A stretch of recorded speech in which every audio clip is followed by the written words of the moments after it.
It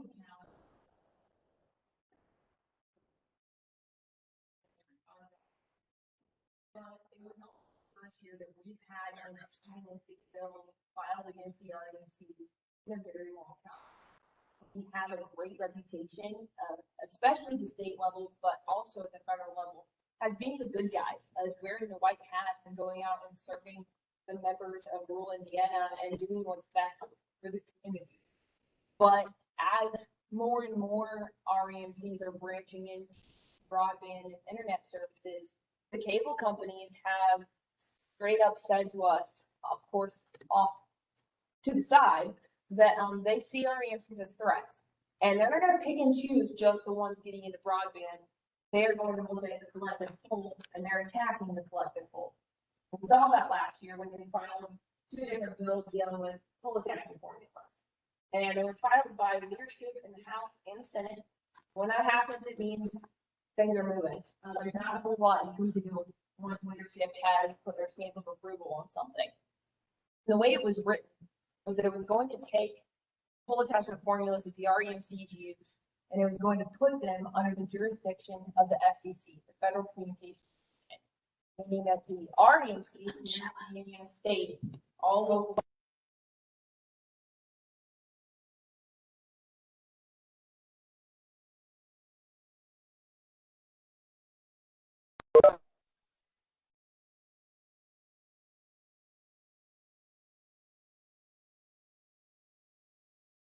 responsible for when they attach their whatever onto the pole. And most co-ops are different throughout the state, but the IURC has approved a number that looks around 24 to 25%, meaning that the cable provider has to pay the equivalent of 24 to 25% of the cost of the pole when they attach it. However, under the FCC formula, that number was going to drop to 7.4%. Obviously, that's a lot lower than 24 or 25%. And it was going to have a pretty substantial financial impact. So we did our best. We did not get the exact outcome in the beginning because, like I said, leadership was behind this. The cable companies have spread a lot of false narratives that this rate was what was preventing them from serving rural Hoosiers with internet. And we know it's not true. Every REMC knows that's not true. However, that was the message that was being shared, and it was widely distributed. We were able to make some improvements to the language, though, and we're not done yet. We're going to be readdressing that this legislative session. However, at the end of last year, we were able to get the FCC jurisdictional language removed from the bill, so there's nothing that ties the REMCs to the FCC. Great. We were also able to get that 7.4% number up to 12.5%.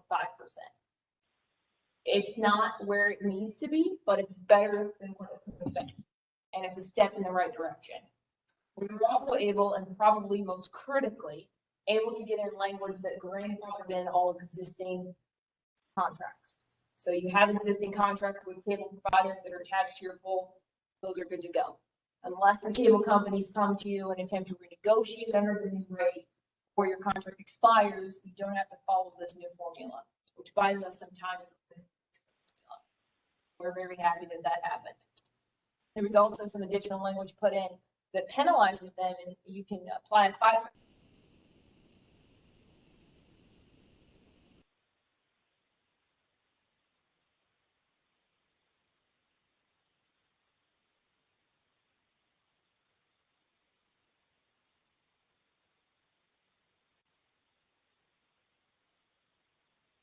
Was made, but it's not perfect, and I can tell you that this is an ongoing issue. We're seeing it across the nation of cable companies coming after REMCs on this. These bills REMCs or all those other factors. None of those companies have to deal with these just for REMC groups. Seeing that across the nation.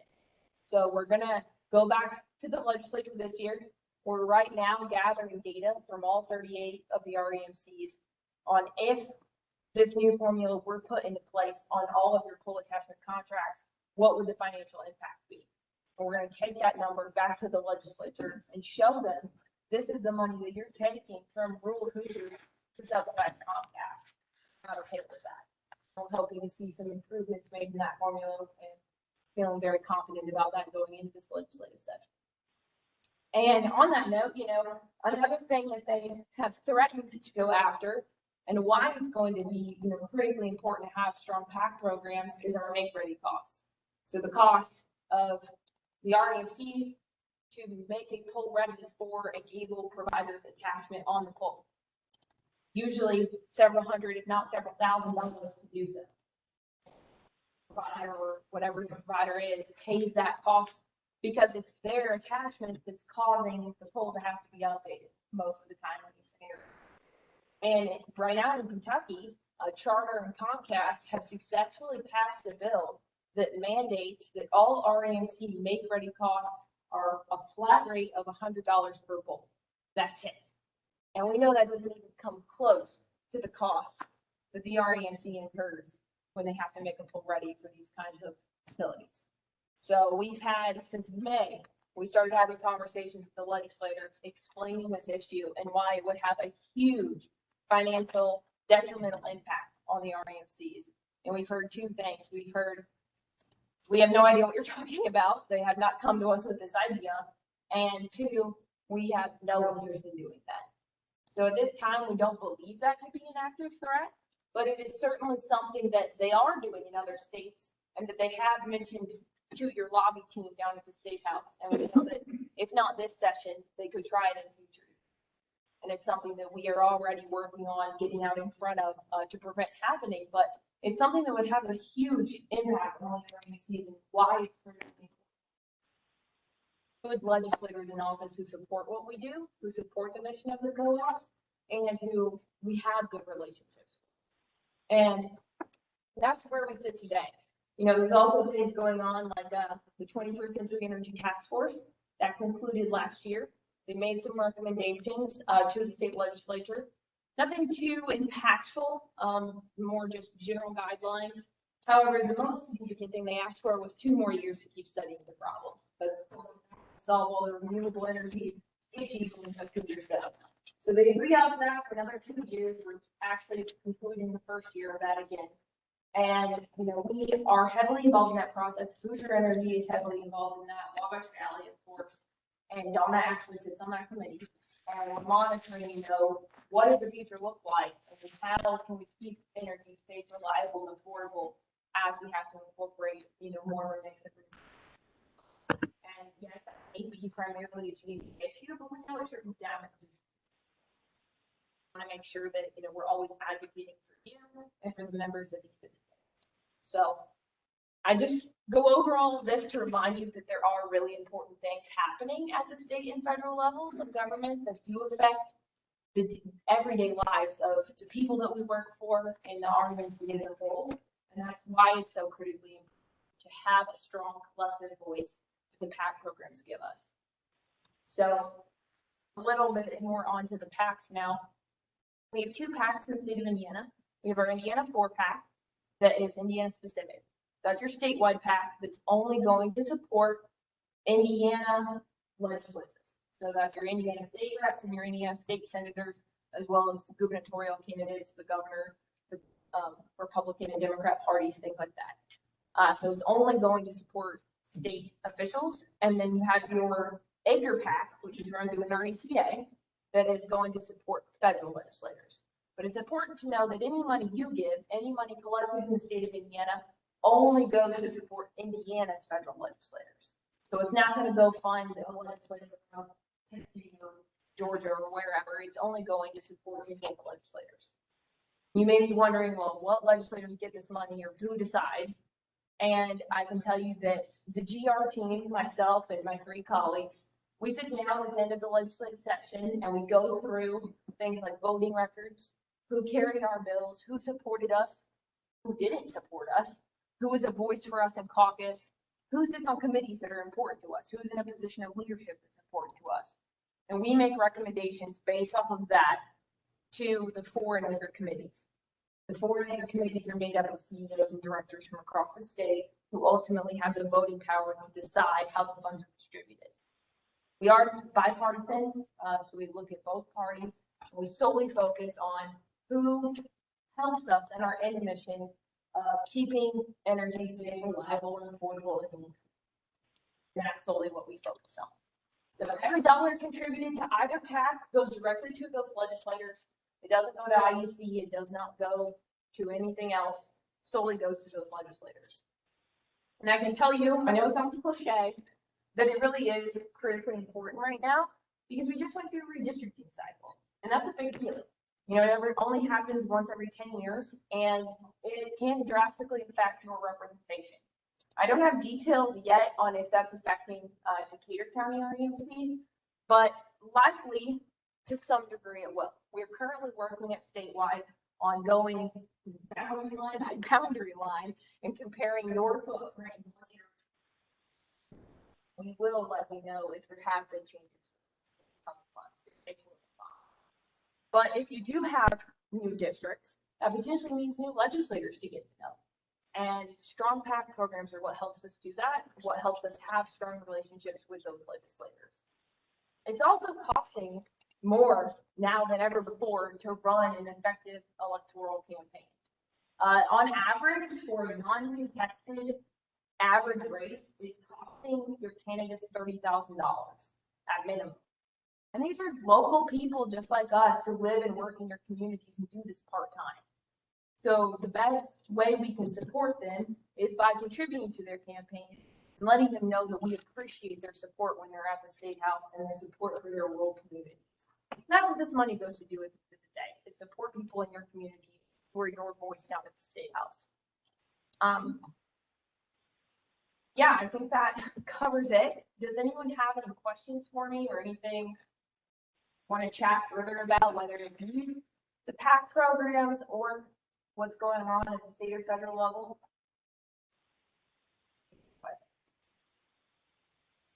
Was there anything brought up?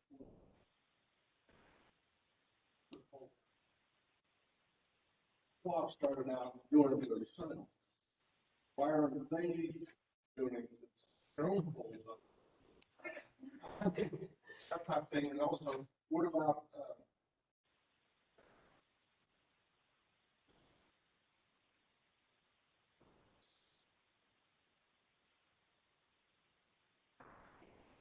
Question, and we made that argument.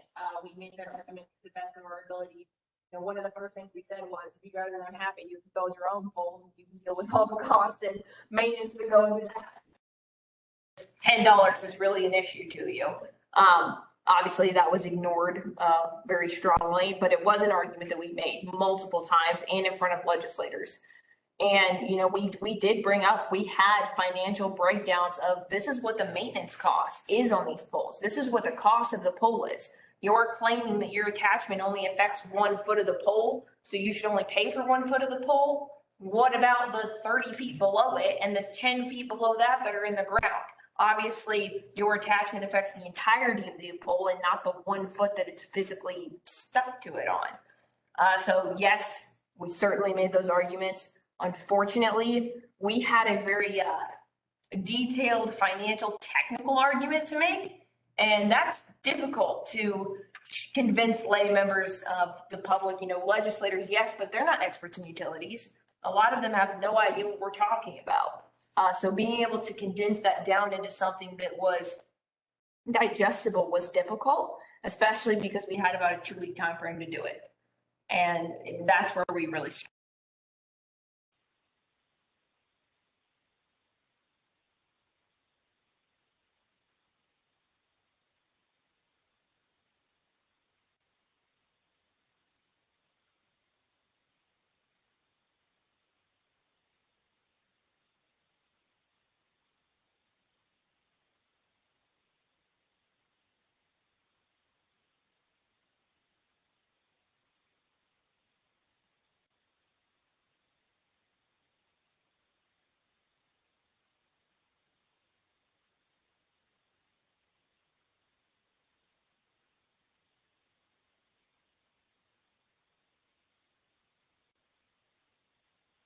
Thank you.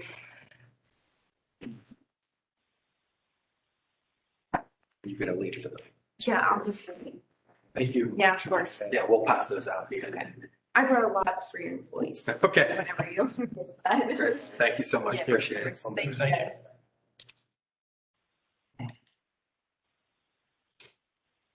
Before we go to the next item, I'd be remiss if I didn't go back.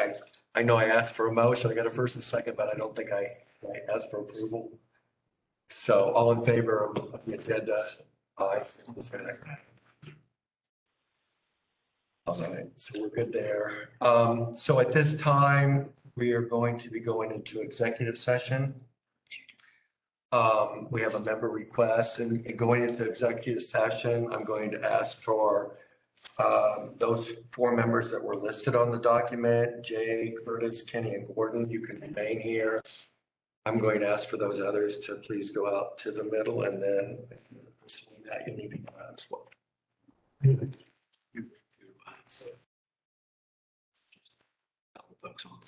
Yeah. Online, I'm going to hit mute, so you will not hear anything for however long this executive session lasts. So bear with us here.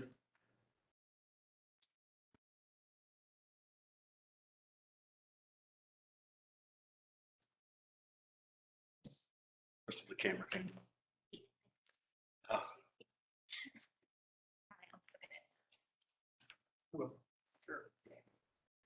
Pardon me, sir. Yep, you betcha. All right. Next on the agenda for your information.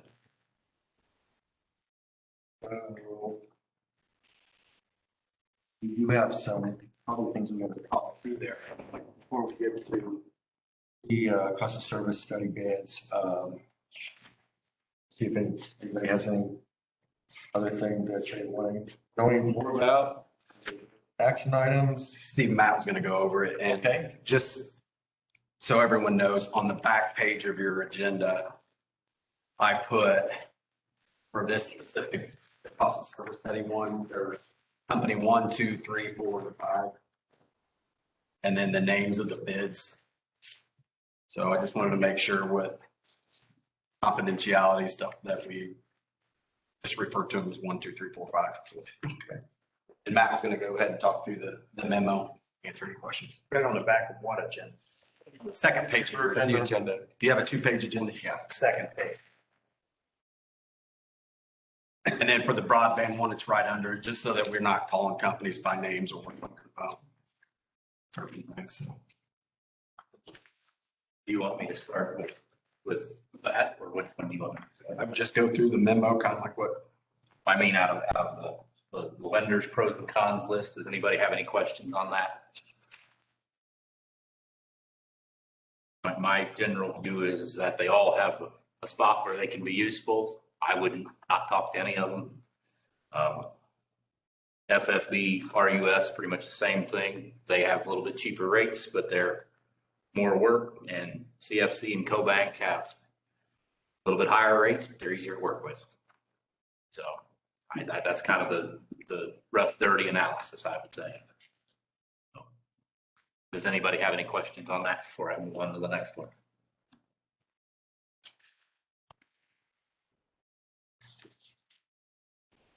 And you're referring to the RUS, tell me the other one, isn't there a third one? There's RUS, CFC, and CoBank was the 3 that I compared. And then, of course, you could go to your local banks as well, but they're going to be higher rates beyond these 2 or these 3. Suzanne, FFB and RUS are. They're the same thing. Okay, that's They're just back. So I don't want to jump ahead, but I also want to tie this into with those banks under the same details needed as RUS for when we were talking about changing of the calendar year. When we get to that, I want to talk a little bit more, but I just want to make sure while we're on the subject of those banks, if we follow the RUS for the audit information, do the other bank, not other 2 banks, follow that same, or is there something different with them? CFC is going to follow the RUS stuff probably closer than CoBank. Okay. Just because they get their money through. I didn't want to jump ahead. I was just Yeah. kind of thinking out loud when we were discussing the other banks. I didn't see it written on there when we were talking the options that you gave us, that other bank. I view them as broad as they are. I mean, they all lend money. They all have their own quirks, and they're all, FFB is a little bit cheaper interest, but in general, they're all Let's see. I have the cost of service update. Pull this up.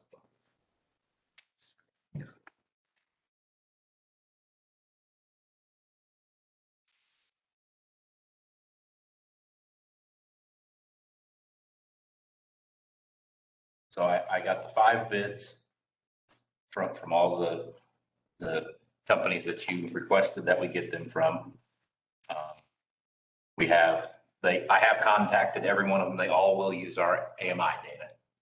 When I created this memo, I hadn't heard back from the other 2, but they will all use our internal AMI data. I went through the spreadsheet in there. I took each company and I took what I could, if I could separate out what they had gave in their bid sheet from cost wise, I pulled an average. If they gave me, like on a few of them, they said it'll be between 2,000 and 4,000. I used 3,000 there because I felt like, well, that's the average. From that standpoint, they all can do it next year. That's not an issue. The price range, get my sheet so I call them by the right numbers.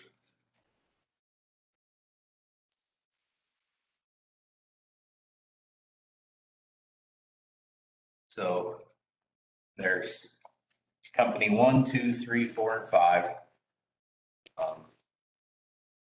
More or less, company 5 and company 1 are the 2 lowest cost ones.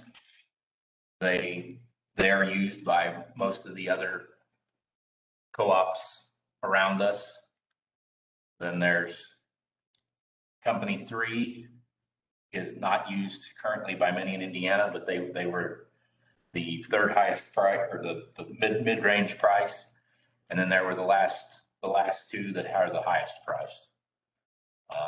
So far as I think they're all going to use the same stuff. They're all going to do the same work. It's a matter of which one you want to go with.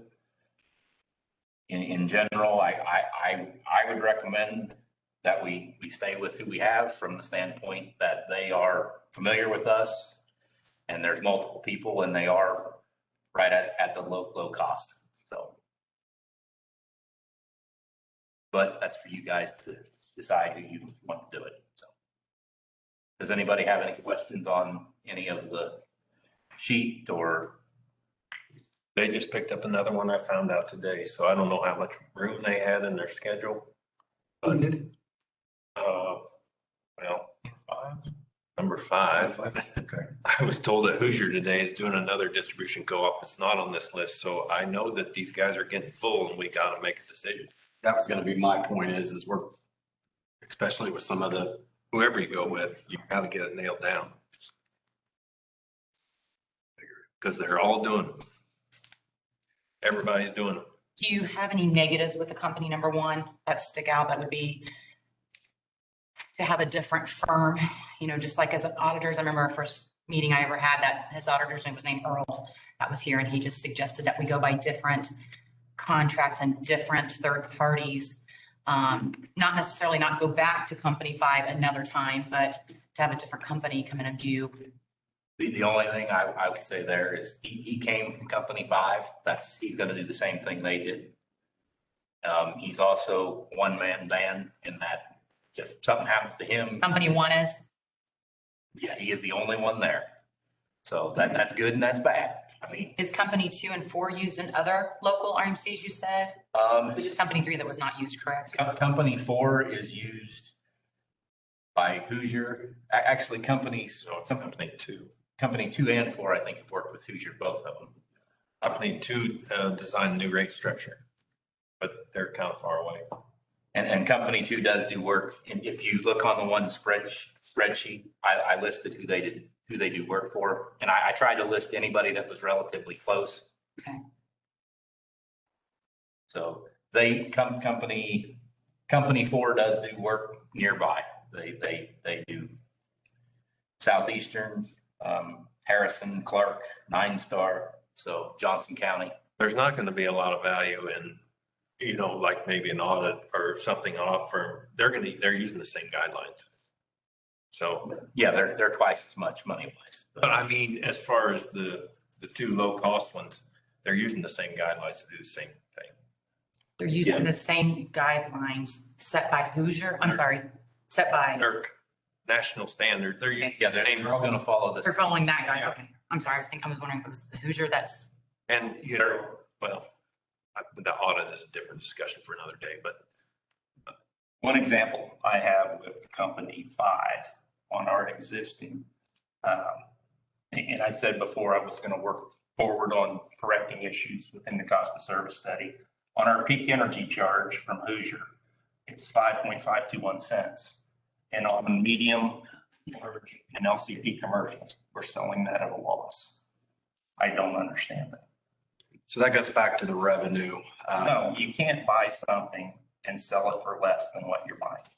Energy demand, power, cost tracker, all factor into a revenue requirement for a class. Well, I would like to make sure that we don't, in the future cost of service study, we sell nothing below what our cost. It's my stance. No, so what I'm saying is that you're not. Brett, I don't want to sit here and argue with you. No, I agree. But we have large commercial consumers. Again, when you're looking at that theory, that aren't even paying the cost of energy. And I think that's a second item that needs to be looked at in commercial rates. And I would just make those as notes as they're looked at. And then maybe I'm proven wrong, but I believe I have the actual data to show we're selling it below what we're paying.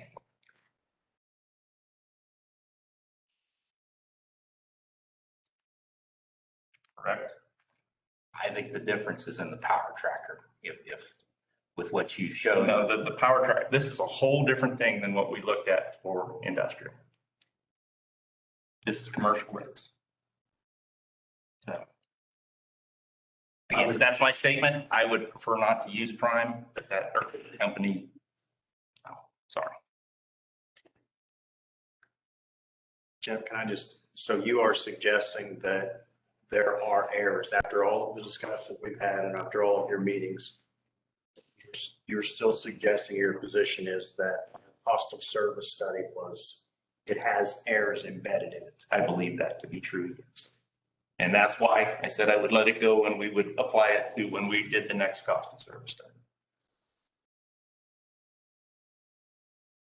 So with that case, it's no different than anybody else. It's a trust but verify situation, so why wouldn't anybody be open for discussion on finding another person? Again, trust but verify.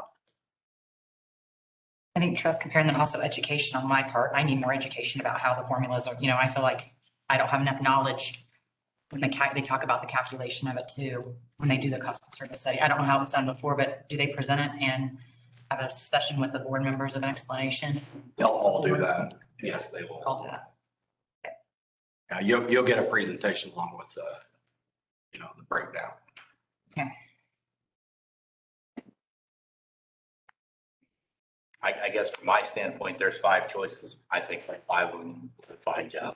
For the company 3 that's not used, is it just not used on any local? We use them on a great deal of stuff for our engineering wise, but we do not use them for this anymore. They have done Decatur County's cost of service study in the past. Have you had communications with them since you've been here? Just for this. Just for this? Yeah, I reached out to them. Like I said, they're all going to be, Okay. they're all going to probably use, from my understanding, they're all going to use the same methodology. And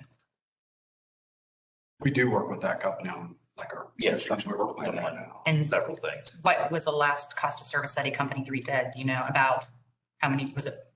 Probably 15 years ago or so, wasn't it? Yeah, I don't know how long ago. It was, I couldn't tell you either. I don't know if it's 15, but it was a while back. It was a while ago, yeah. It hasn't been in the last decade. Okay. I've not heard that name. I just was curious. They don't have their cost of service people are not locally, so. Gotcha. They would. And the reason you see the cost difference between them and the other one is you're going to get a book of just different stuff about the whole cost of service study. And for the first two, company 1 and 5, you get a spreadsheet model. So we're not going to get a bunch of, and honestly, we don't use those reports anyway. All you really need at the end of the day is the one spreadsheet that says the ROR and the system ROR. So make sure I reiterate that, Matt. Number 1 and 5, but if we did, number 1 is the one-man person company. Right. Yes, That would be like the negative on to that one. that would be, yeah. Okay. Do we need to pursue, make a motion to vote on that? I think we need a decision because we got to get on the list. I'd like to make a motion to accept company 3's. For the cost of company 3 for the cost of service study. I'll second that. The third, The company 3. But they said they don't use, but they use it for other items. Yes. the 20. Because company 1 is a one-man person, there's a negative, and then company 5, we go with a different company. We go with a different company than 5. You go with a different company than 5, that's the next one, but it's 10 grand more. Yeah, I was gonna say, it's approaching double. But number 1 is a one-man show. Is there hesitant on that? Is what I mean, I don't know. I've not worked with him. I don't know him other than the emails. I've sent him 3 emails. I mean, I've talked to folks that have used company number 1 and they were satisfied with what he does. They said he is very, very slow. And I'd just be really, really worried that people coming in now wanting this done and he's a one-man show. So then the next less expensive option would be number 3. Correct. Yeah. But it is 10 grand more than option number 1. Is there any, and company number 3 has not done any work in Indiana. Is there any logical reason for cost of service why they wouldn't? As noted here. Higher priced. Yeah. I mean, that's Double the cost. For a report that, like I said, we just never use. The end result is the same.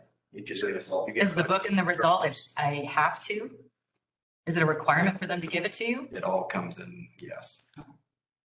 We asked that question when I first got here. so 1 used to work at 5 Correct. and went out on his own. The Oh, okay. gentleman from company 1 used to be a part of Say company. that again. Number 1 used to work at company number 5. Yes. And now he's individual. Now he's. Gotcha. Thank you. So he's going to use the same methodology as company 5. And I believe they're all going to use the same methodology from what I can tell, reading what it is. How long has he worked by himself? Do you know? Number 1 is one. No, I know it's one person, but how long has he been doing it on his own? Do you know? I want to say several years. I think 9 years since he left the 1. 9 years since he worked for 5 and he's been an independent since then. So My question would be, why did he leave 5? What did he not like about number 5 that he left and decided to go on his own? One more money. right, make more money. I work for the man. I'll be quite honest, they all do good. They're all going to do good work. I don't know that I'm willing to pay the extra 10 Well, that, for the other one. is there any concern about the additional cost? I mean, Suzanne? Is Larry Feltner the only individual that we will be dealing with, or will we be dealing with the team that you have listed? We can ask. Is it like a Marone Shine that we do not like the current auditor, we can ask for a different auditor? I believe if you wanted a different principal, we could possibly do that. But I honestly, Suzanne, to answer your question directly, I think they all sort of work together. You know, they all have bits and pieces that they do of the entire project, and then you deal with one kind of at the end. But I could clarify that. If this goes like it did the last time, it's going to end up a lot more money than this. What happened last time? Well, we just kept going back and back and back and more meetings and more meetings. And then we wanted this and then we wanted that. We just did a lot of We modeling. blew through those estimates. I mean, so if you're saying you're willing to pay another 10 grand, you better add a whole bunch more to that probably before this is over. I would suggest that you pick one of the lowest 2 costs. I don't really care which one, but because it's going to end up more money than that. Yeah, he just gave you these old numbers that you see. the averages of the lows and the highs. I mean, so this isn't like here's a statement of work, go do this work and bid on it, right? It all depends on how much we ask them to do. And I'm all for budgeting and pinching pennies, but when it comes to this cost of service study, I really think it's something it's been talked about nonstop. I agree, but I'm not willing to go with them and they're not working in Indiana. So then we go to the one-man show. If we don't do company 5.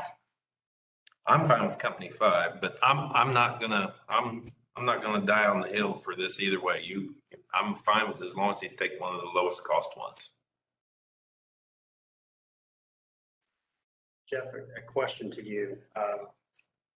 Company 5, you've had heartburn with, and you have heartburn with, excuse the terminology I'm using. But I think that's pretty much a premise from everything that we've been through. Is that true or not true? Is that a fair statement? I think going back to what Jason said, I think there was a lot of unknowns when we started the first cost of service study. I was on a cost of service study subcommittee that was just canceled. I had to pay out of my pocket to find out some answers that I finally wanted 2.5 years later. So yes, I do have some heartburn.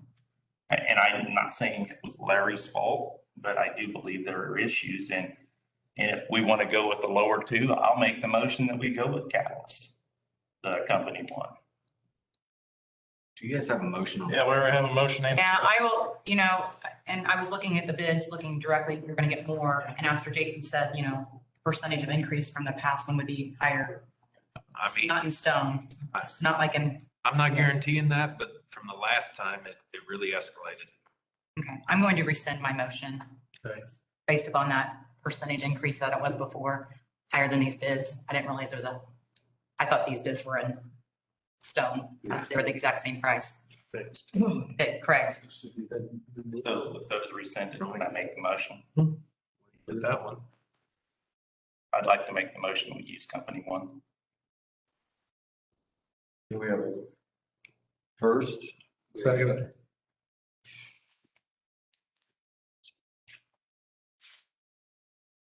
Any further discussion? All those in favor say aye. Okay. Opposed, same.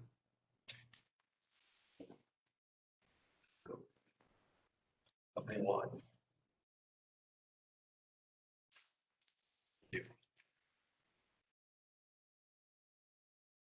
All right, was there anything else?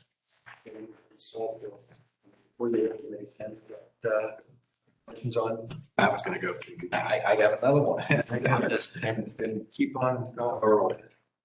Okay, so the next thing I have is the sync up the audit and Form 990.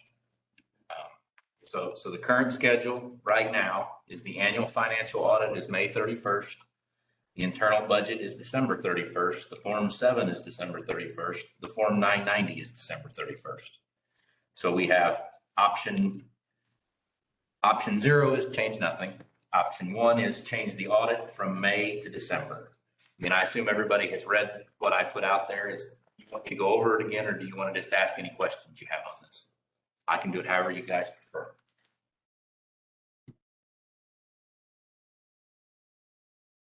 If you'd like me to read it over it again, I can, or Just go over it. just go over it again? Okay. So if we switch the audit to December 31st, all reporting will be on the same period. The 990, the Form 7, the audit, and the internal financials. And that's a positive. Another positive is all internal spreadsheets will continue without changes. Negatives would be RUS must approve the change of year end. RUS likely will not object from what we've been told.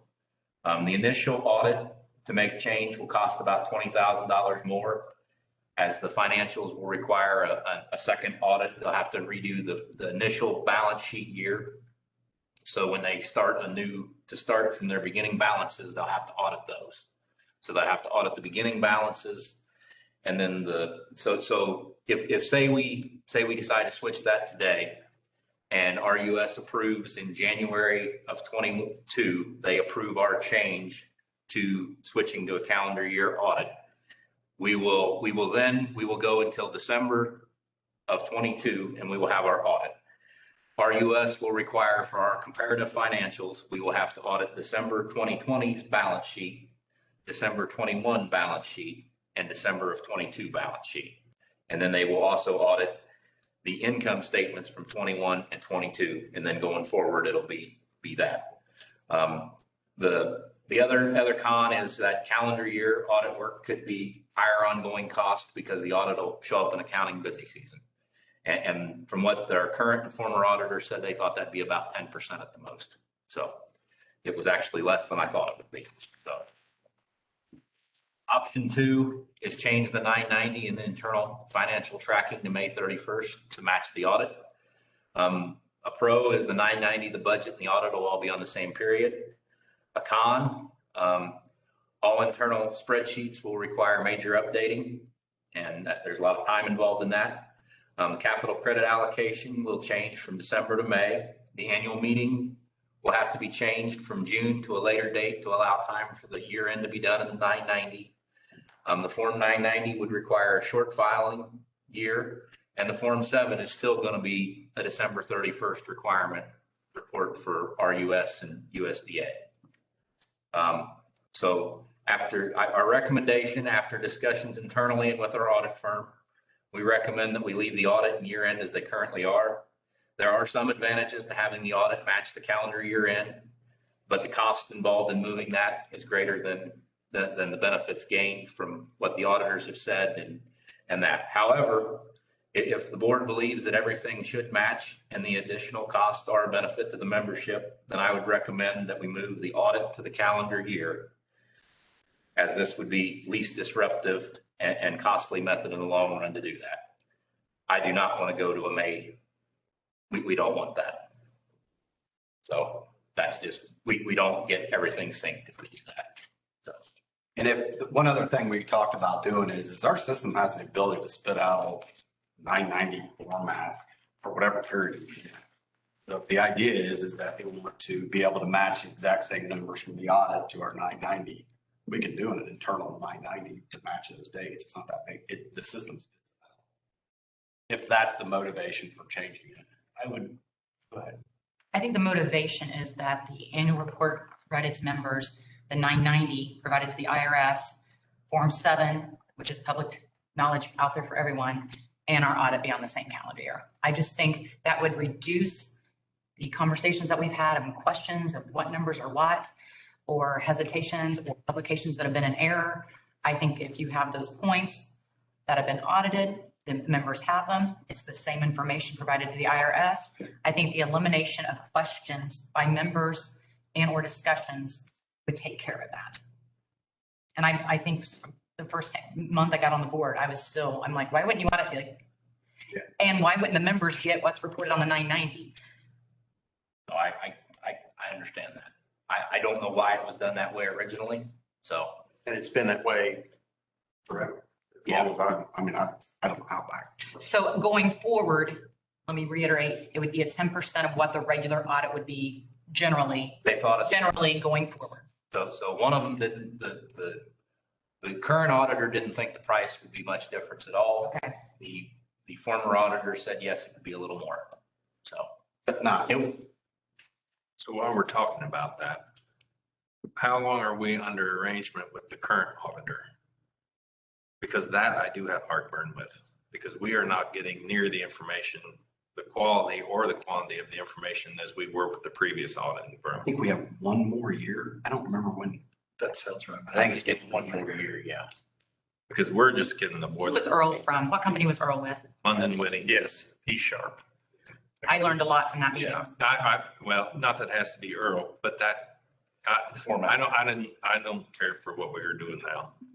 So if we could, I would agree to maybe doing this if we agree that we're gonna go back to the auditor we had previous. I can support that. You guys think option 1 is kind of the doable one then? I agree with Jake. That helps. That's if we want to get them all on the same page, that's the one that makes sense. But we are all willing to spend the money to get it all the same. But it won't happen for another. It won't happen till, if you approve it today, I will have to write the letter to RUS asking for their permission to change, which I've been told they will grant. but we don't know how long it'll take them. I assume that they'll have it. They better have it before May because we really don't want to have to do 2 audits. If we can skip the May audit and do it in December, then it's not as costly.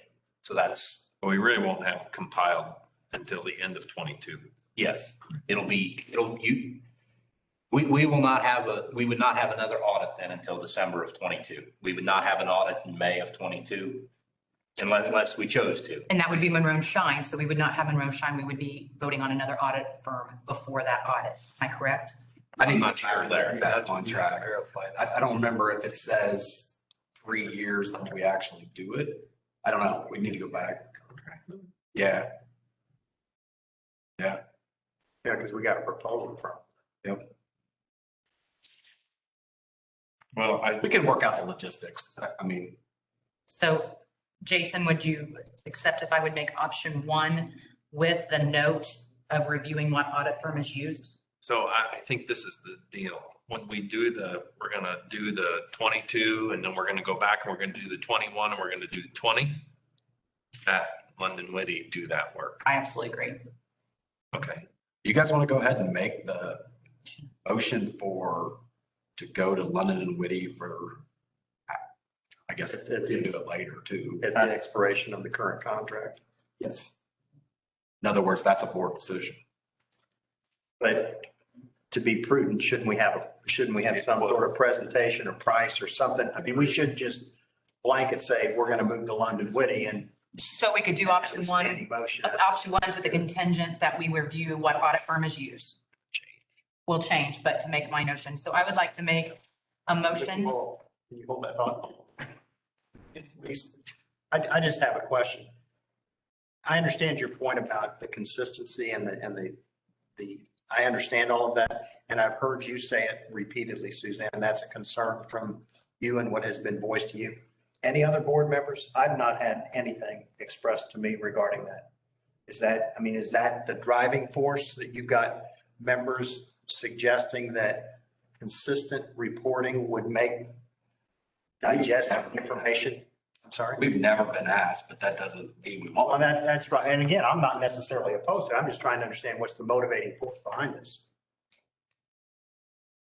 And in addition to that, I think it just makes sense. Yes, it makes sense. Well, I don't It does, it's just the extra cost is what. I know, but Worth with that. that extra cost over with, in the future, It's always going to be more though. Every year it's going to be more because of it's For the audit. That's the only reason. On a non-for-profit, do you have to have a time frame to be audited? Yeah, I think there is some I requirements. believe the RUS requirements are that Jenny and I talked about this. You're supposed to, I think it's an REMC. So many days after the closing calendar date or something like that. Normally they are. you have to upload your audit to RUS, I think, within 120 days. It's more than just an RUS requirement. I'm almost certain it's in the REMC Act from the state of Indiana.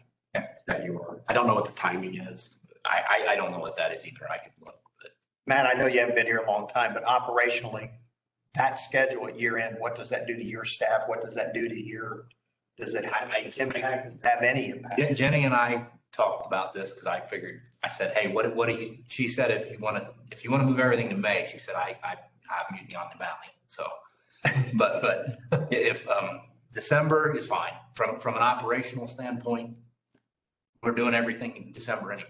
So it's just different cutoff. And then apparently it sounds like our software is sophisticated enough that you change some dates. Obviously there's some cutovers and you got to make sure of that. Most of our software is already on a December year end.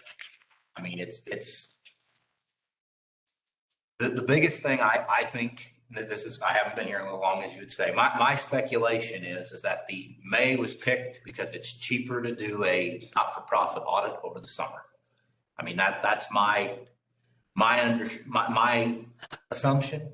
And from what I have gathered, I think that maybe in the past, the price difference was even greater. I do, because when I was auditing, you didn't want your audit in January, February, March, or April. You'd do anything in your power to get it outside of that window. But as the professions have gotten, accountants and lawyers and consultants have all gotten more specialized, I think you have a lot more staff who they do benefits and not-for-profit audits year round now, maybe more so than what they did. I mean, things are more, it's not as concentrated as maybe it once was, is my speculation there. Right. Didn't mean to stop you. I'm going to make a motion to accept option 1 presented by Matt with the contingent that we review what audit firm is used upon the time of contract, if the other contract is expired. I'll second that.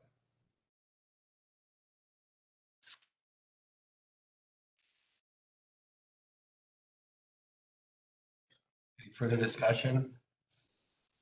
We have a first and a second. All those in favor say aye. Opposed, the same. It passes.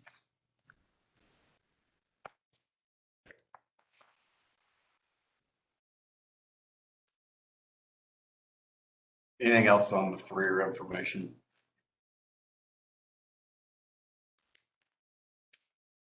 Any questions for your information? All right, let's go to the broadband feasibility bit. So I know this is tough, but please refer to the companies in the second page again, company 1, company 2, company 3. So, and I apologize for the late ad today. I didn't get the third one back until later, so that's why I'm waiting. So obviously we have this bid out to these 3 different companies. Company A, or sorry, I'm going to go by what's on our sheet here. Company 1 has done several in the state of Indiana. They bought Pulse at one point in time. The second company, number 2, I don't know of anybody that's used them at all. And you can see the bid, it's expensive. And then company number 3 is sort of, for what lack of better words, it's more kind of like a cookie cutter type modeling. They don't necessarily, they basically throw in your numbers, your system, and then the model spits out.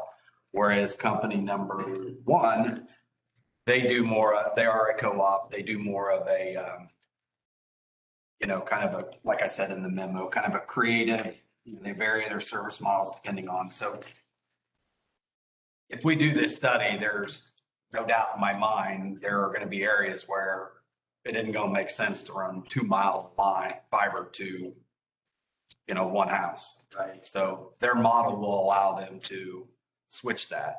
We also may want to model it a couple different ways in order for us to kind of get a different feel on it. So back to the 3 companies, I would suggest and recommend company A just because of the flexibility, the amount of studies they've done in Indiana. What's the time frame? I mean, they could get started right away. As far as the time frame to complete it, it's like a 3-month time. So Matt, will this be capitalized or expensed? Are we going to do broadband or not? Well, I don't know. We're just doing the study. My understanding capitalization is if you go ahead and build broadband, then it's part of the build out. Project cost. If not, it's Yeah, but I mean, we're gonna have to handle it right away, whether we decide to do it or not. So if we could get it Test weeks. at the end of the year, could you expense it? yeah. And then we could capitalize it later if we needed to. Right. Yeah. It's one of them counting back in whatever way you want.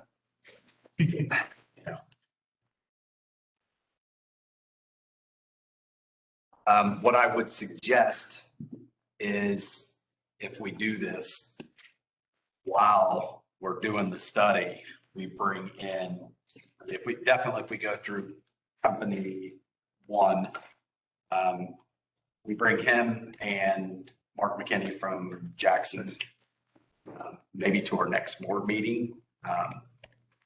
Or they can put together a presentation, kind of start answering some questions and kind of work in conjunction with the actual study. It's doing Southeastern. Sorry, Who did Southeastern? they did. They did Jackson and Southeastern. Yeah, company 1 did. Yes. When company 1 did it for Jackson, it was a different company name because they purchased it.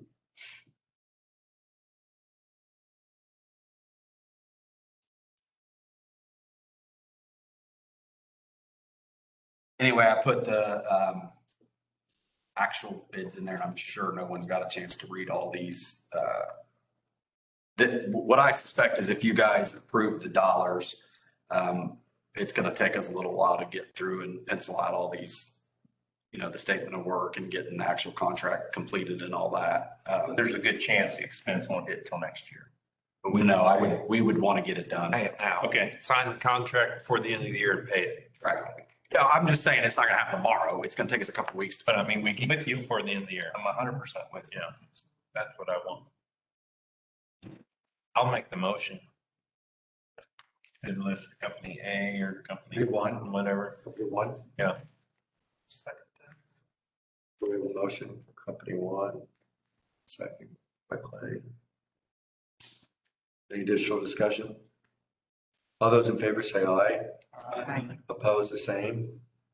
Okay, we got company one. Would you guys like me to set up for next board? Well, we got budget and all that kind of stuff too. Well, you're going to just give us the much on that. Oh, you mean with? Yeah. Well, I think, yeah, I think. I think it'd be good. in the meantime, if anyone has any questions, shoot them my way through email. Mark has given me, he basically said, if your board has any questions or anything as far as next steps, what you may or may, what's considered a good broadband study, what's not. I mean, any questions at all, shoot them to me and I'll forward them on. Otherwise, we can schedule some time for him to come in. All right. 50-minute.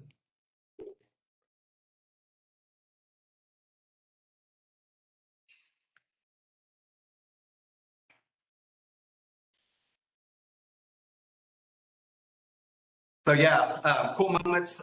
We did a solar workshop a couple weeks ago. Some pictures of it. We had, how many was there exactly? 15-ish, 14-ish members that showed up. I thought it was a great partnership with Micah. He was there to be able to answer questions. Anyways, again, I thought it was a very successful thing. I know one thing we worried about, if you see, we didn't get a tent, and the audio we kind of scrubbed together just because past history has shown at other co-ops that you don't get good participation in these. So one of the examples we talked about right before is one of the co-ops around us had a very nice tent, very nice stage. They had all this AV stuff set up. They had a partner and that was a developer in their area come in, and they had one person. So I thought it was a pretty decent crowd. We had good questions, and to me, it was a great event to engage with our members. Safety minute. I'm sure everybody's heard this here lately. Tree stand awareness. And I thought this was kind of interesting. They showed this at IEC, and it shows you the incidents by stand type, and sort of blew my mind a little bit. But anyway, from a safety minute standpoint, if you're a deer hunter, be safe when you're out there.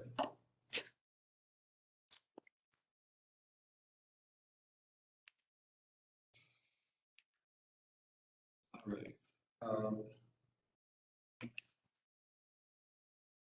We need to move the previous minutes.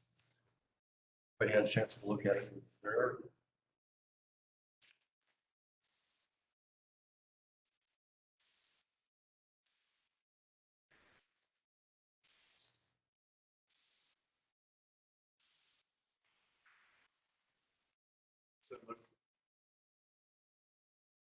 Second.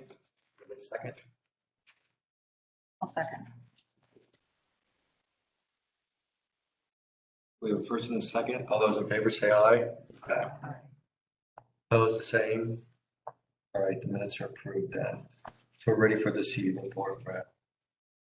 All right, so just as some general updates, like I said, we did the solar workshop for a member engagement event. We also did breakfast at Brett at Napoleon.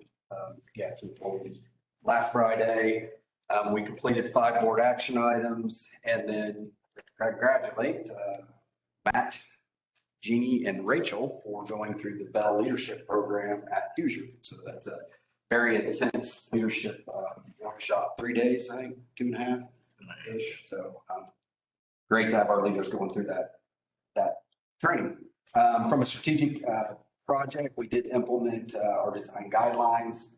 It was a project priority number 10 that we finally got through off our list.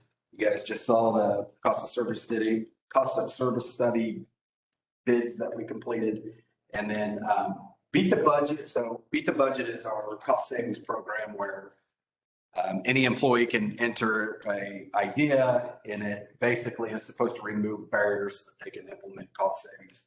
The right of way in-house is something that we looked at, and after darn near a year, we've closed it out from a Beat the Budget action, but it's still open from a pros and cons. Are there other values that it could bring?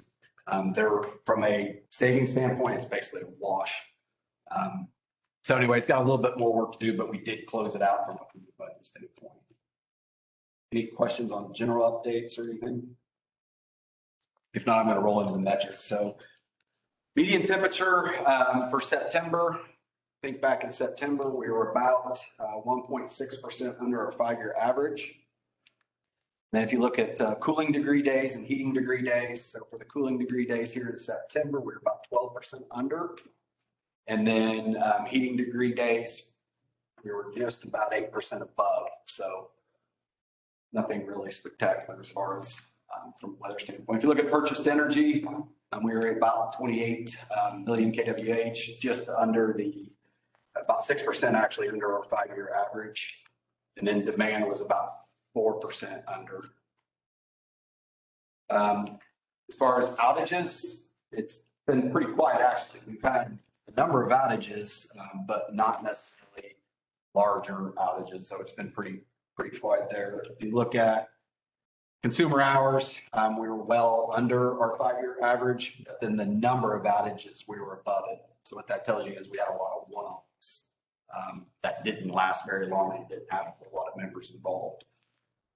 If you look at the whys in September, our leading causes were trees, and then second to trees not in right of way. We have seen a little bit of an increase in some of these danger trees outside of the right of way getting into our hands. And if you look at AR past due, this is kind of Crystal's area here. We've tracked well under our 5-year average for both 30-day. We track 30, 60, and 90. If you look at our 30-day, we're under. If you look at our 90-day, we're about half under. So we're in good shape as far as that. As far as projects, I wanted to go through actually all the strategic projects that we have for 2022 to kind of give you an update. So the first one is our 2021 safety improvement plan. We did move that to caution.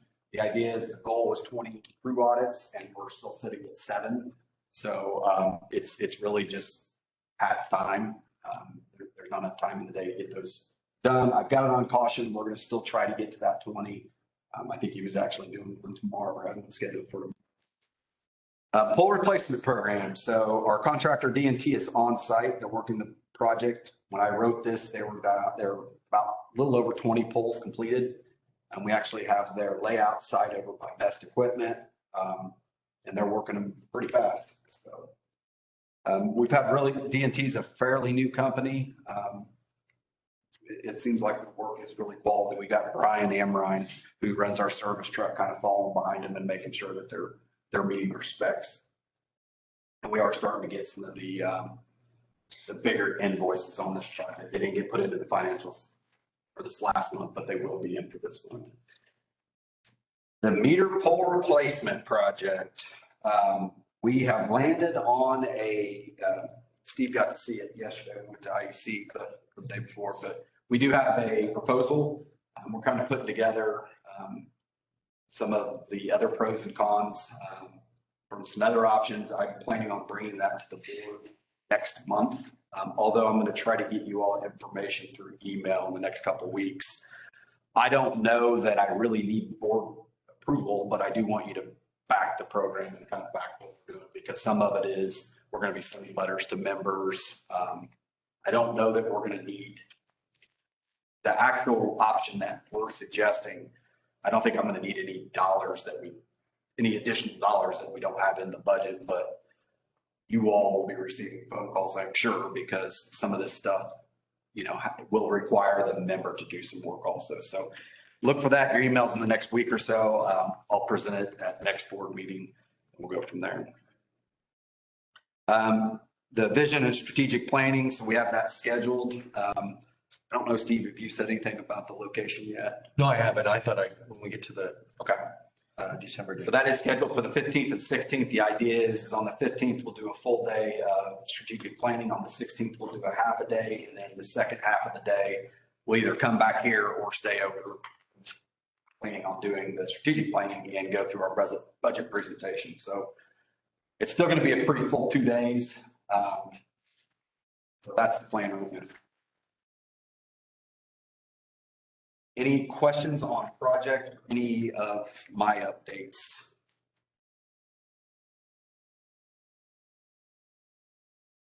Anyone? Jeff, did you have a question? Thanks, Brian. Okay, now we'll go into the financial update and Okay, I'll start with the balance sheet. The only real major changes, current assets and liabilities, and those are mainly due to timing as well as, as Brett showed, our energy sales are down. We have, that's when we sell less power, and we have less bills when we sell less power. Any questions on the balance sheet?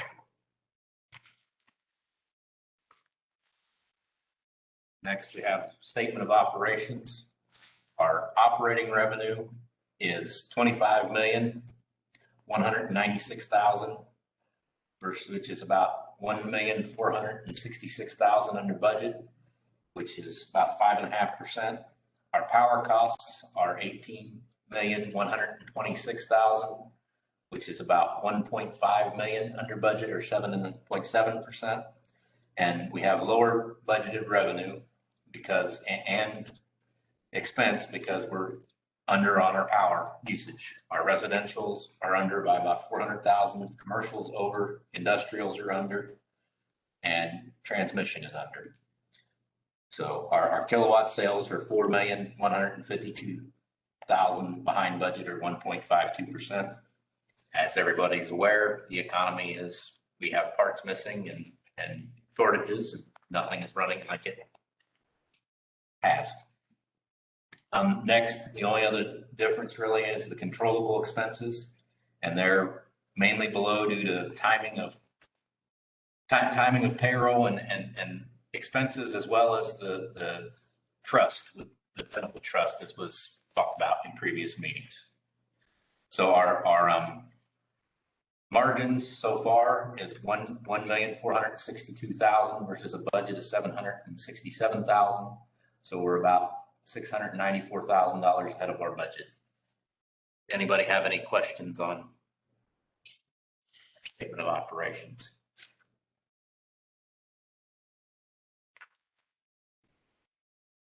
Next is the cash flow summary. Our cash position is down about $135,000 from the previous month. There's really, things have stayed pretty steady there.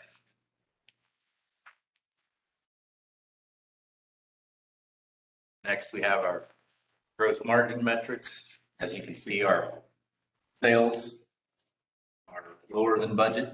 Power cost is lower than budget, but our margins are remaining steady. We're pretty much right on our gross margins line.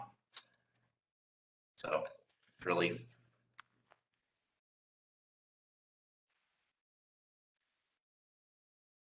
see from this, our total on the far top right corner, our total kilowatt sales are down 1.52, but the bulk is the industrials are 3.96. Commercial is over, and residential is about right on the money. And the IPT is, or the transmission is about 2.8.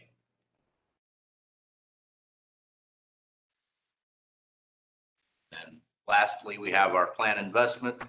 As you can see, we're tracking beneath the line, but we do expect quite a few projects, as Brett described earlier. We expect pole replacements. They have several crews working. We expect to get more bills here in the next this month, next, and the following month. So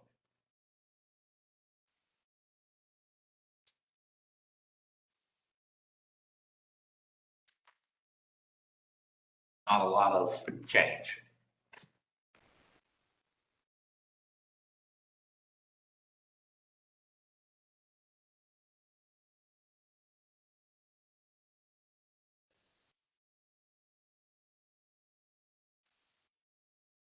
Anybody have any questions for Matt? All right, we'll continue on then with transformer. We ask. So originally last month, we came in and just due to lead times, we really looked at the system and said, what do we need to do as far as some of these three-phase pad mount transformers? This was brought up in our risk assessment or risk mitigation. So we went back, we originally said we needed 7 of these. We went back and kind of looked at, what could we do if we wanted to reduce those? And one thing we did find out that we didn't expect is the physical sizing typically is going to be okay. It's not going to necessarily be an issue. But there are a lot of risk with oversizing a transformer. So if we have a transformer, 3 phases, let's just say 1500 go bad, sure, you can put a bigger oversize in that place, but there are issues and risks that you take by doing that. Therefore, it would really just be kind of a gap stopper. Some of those issues are voltage issues and damage on the primary and secondary sides. So we could damage member stuff or our own. It does create a lot of noise. If you guys are ever next to a transformer that's unloaded, you hear a ton of noise. You're going to increase line losses by having an oversized one. And it can be a problem with any of the folks that are on primary metering. So from an engineering stance, we would ultimately want to replace the oversized transformer as soon as possible if we had to do that. The consolidation would reduce. So we basically, if we went away from what our recommendation was, it reduces the cost from 94,000 down to 52, and the amount of transformers would go from 7 to 4. After discussion with our engineering, we would still recommend purchasing the 7 transformers. Really, this is around the fact that you're going to have to replace if something goes bad anyway. And, the lead times are getting worse and the cost is never going to be any cheaper. So our thought is why not go ahead and get them on, get them in. So that was our recommendation from last month. Could we do the 4? Yeah, you can, but I think again, I've got it in this minimum. I can mention the risk. Yep. So are these numbers in the LE for the plant investment right now? No, So now we're going to be over 122,000. So this is going to almost double what we budgeted for meters and transformers for the year. yeah, this is not in the LE. No. That was a significant jump just in a month. Yep. This is not in our LE.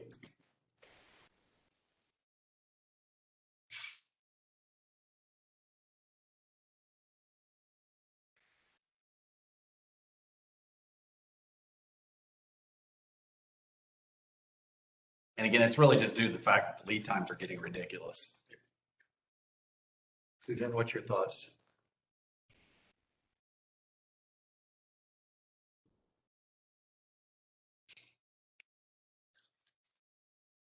I don't know, after we left the last meeting, it seemed Chris was okay with the resolution to change that from the initial one. I don't really know. I really don't know. I don't understand. I'm not sure the supply and demand of it and how urgent it is. Sure. Well, but a year ago, I would suggest that if we got into a pinch, we would just call another REMC and see if we could find one. Today, we've talked among CEOs and no one's going to do that right now. They're holding on to their end. Yeah, they're holding on. They've only got limited. No one keeps a lot of these on supply. Now, usually Brownstown has the pool, right? So they'll carry a lot of the very common type transformers as a pool. They don't carry these. So it's been talked about across the entire state. Everyone's buying poles, wire and transformers right now, just because of lead times. And we're seeing it affect our construction crews too, right? I mean, we just got another huge load dropped off yesterday that was supposed to be here 2 weeks ago. Clay, I'm sure you're seeing pulls as an issue too. But you're not sure exactly when these, well, nobody can tell when transformer. Yeah, we have no idea. It could be tomorrow, it could be never. That's what I said. We could spend 50 or we could spend 90 and never touch them. Right. Or you could spend 50 and spend 90 and need them next week. Yep.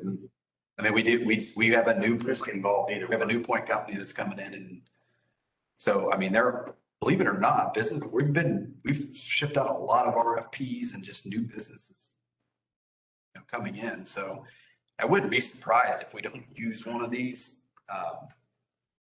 just for regular new services, honestly. And we don't have it as a spare. Correct.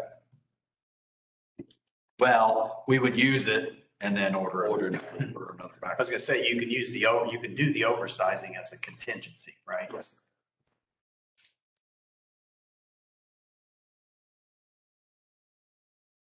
They both options help mitigate risk. It's just when we, you know, nothing's gonna get cheaper.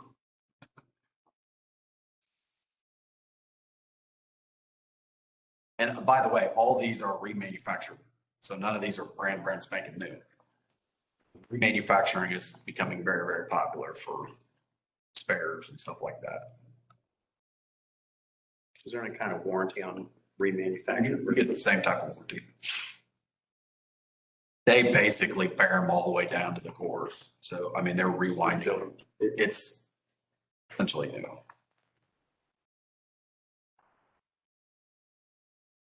Honestly, the warranty on even the new stuff in this industry, they're terrible.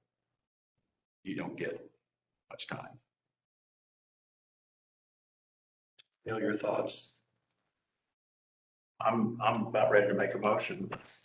If there's other discussion, additional discussion, then why not take a motion? I make the motion to purchase the 7 with the 94.4. As the recommendation states. So we have a motion on the floor, need a second.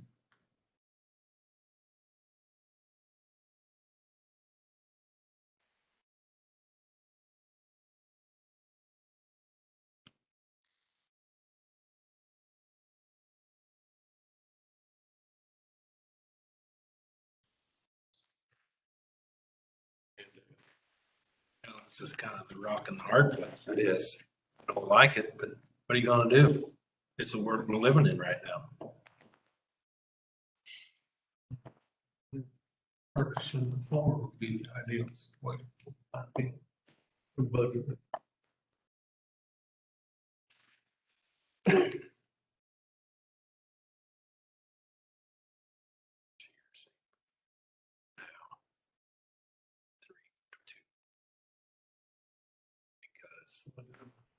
yeah, I know, but we've got the cash, we can do it now. Do that cash next year too. Hopefully. So we have a first, we have a second.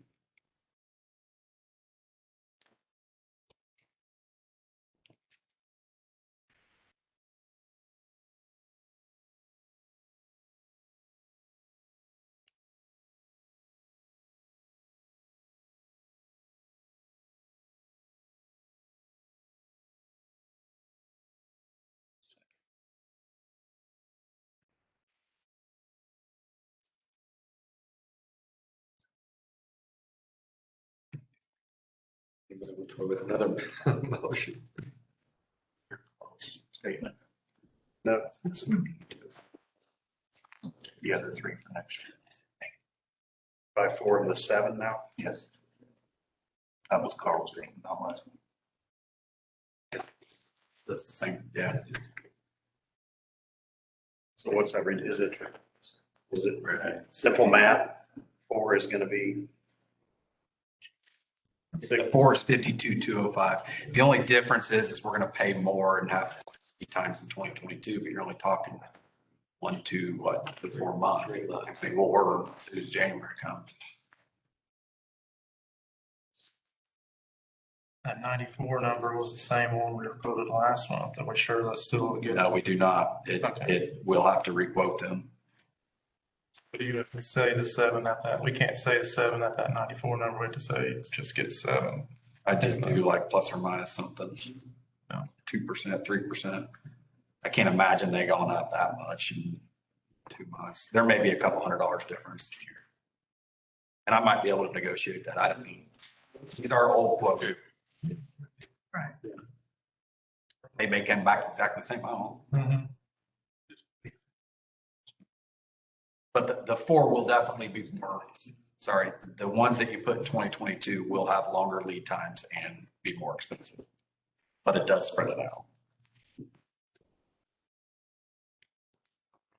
Dale, what'd you say? We didn't hear the conversation. Were you guys talking about splitting it up? No, I was just telling him what Carl said. Okay. That's all I was doing. 'Cause About he doing didn't 4 hear and it. budgeting 3. I didn't hear that comment. Jeff was sharing that. What do you think about that? I'm fine with it. I just don't like not doing something. I don't like sitting here. I'd rather err on the side of having done something that we didn't need to do rather than not doing something we needed to do. So I'm perfectly fine with 4 and 3. I think the suggestion, that's middle ground, that's fine. I'm not opposed to that. So I think your motion dies, then so we get a second. So he just made a new one. Oh, I didn't hear it. I can make it. You did. First one failed, so First one failed. third time's you have to fail too, so the third time's the charm. I hope not. What's your new motion? My new motion is to purchase 4 at 52,205. Yes. I recommend not saying the number. Yeah, because we don't know that that's an exact value of the prices. To purchase Or transform. based on repriced quotes with the expectation that the additional 3 are incorporated in 2022 budget. If it's ever 2% higher, I'll send it out to everyone. I'll second that. So we have a first and a second.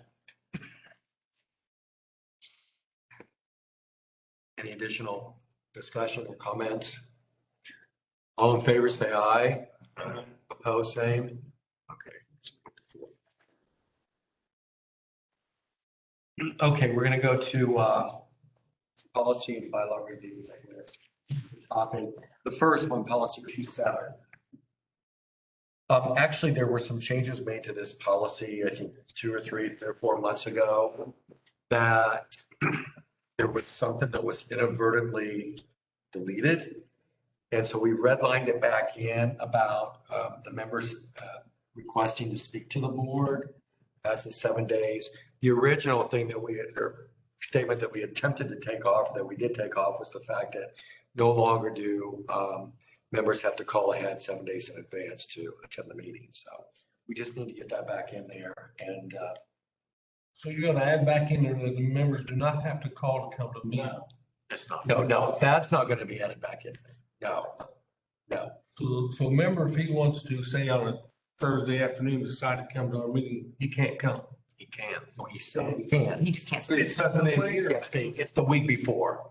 Okay, so but there's nothing in here saying that they can do that. I mean, I've read this 3 or 4 times. We just took out that you had to notify us. That's all that was intended to do. Just remove the notifications. Additional, yes. That So we're just placing that back there.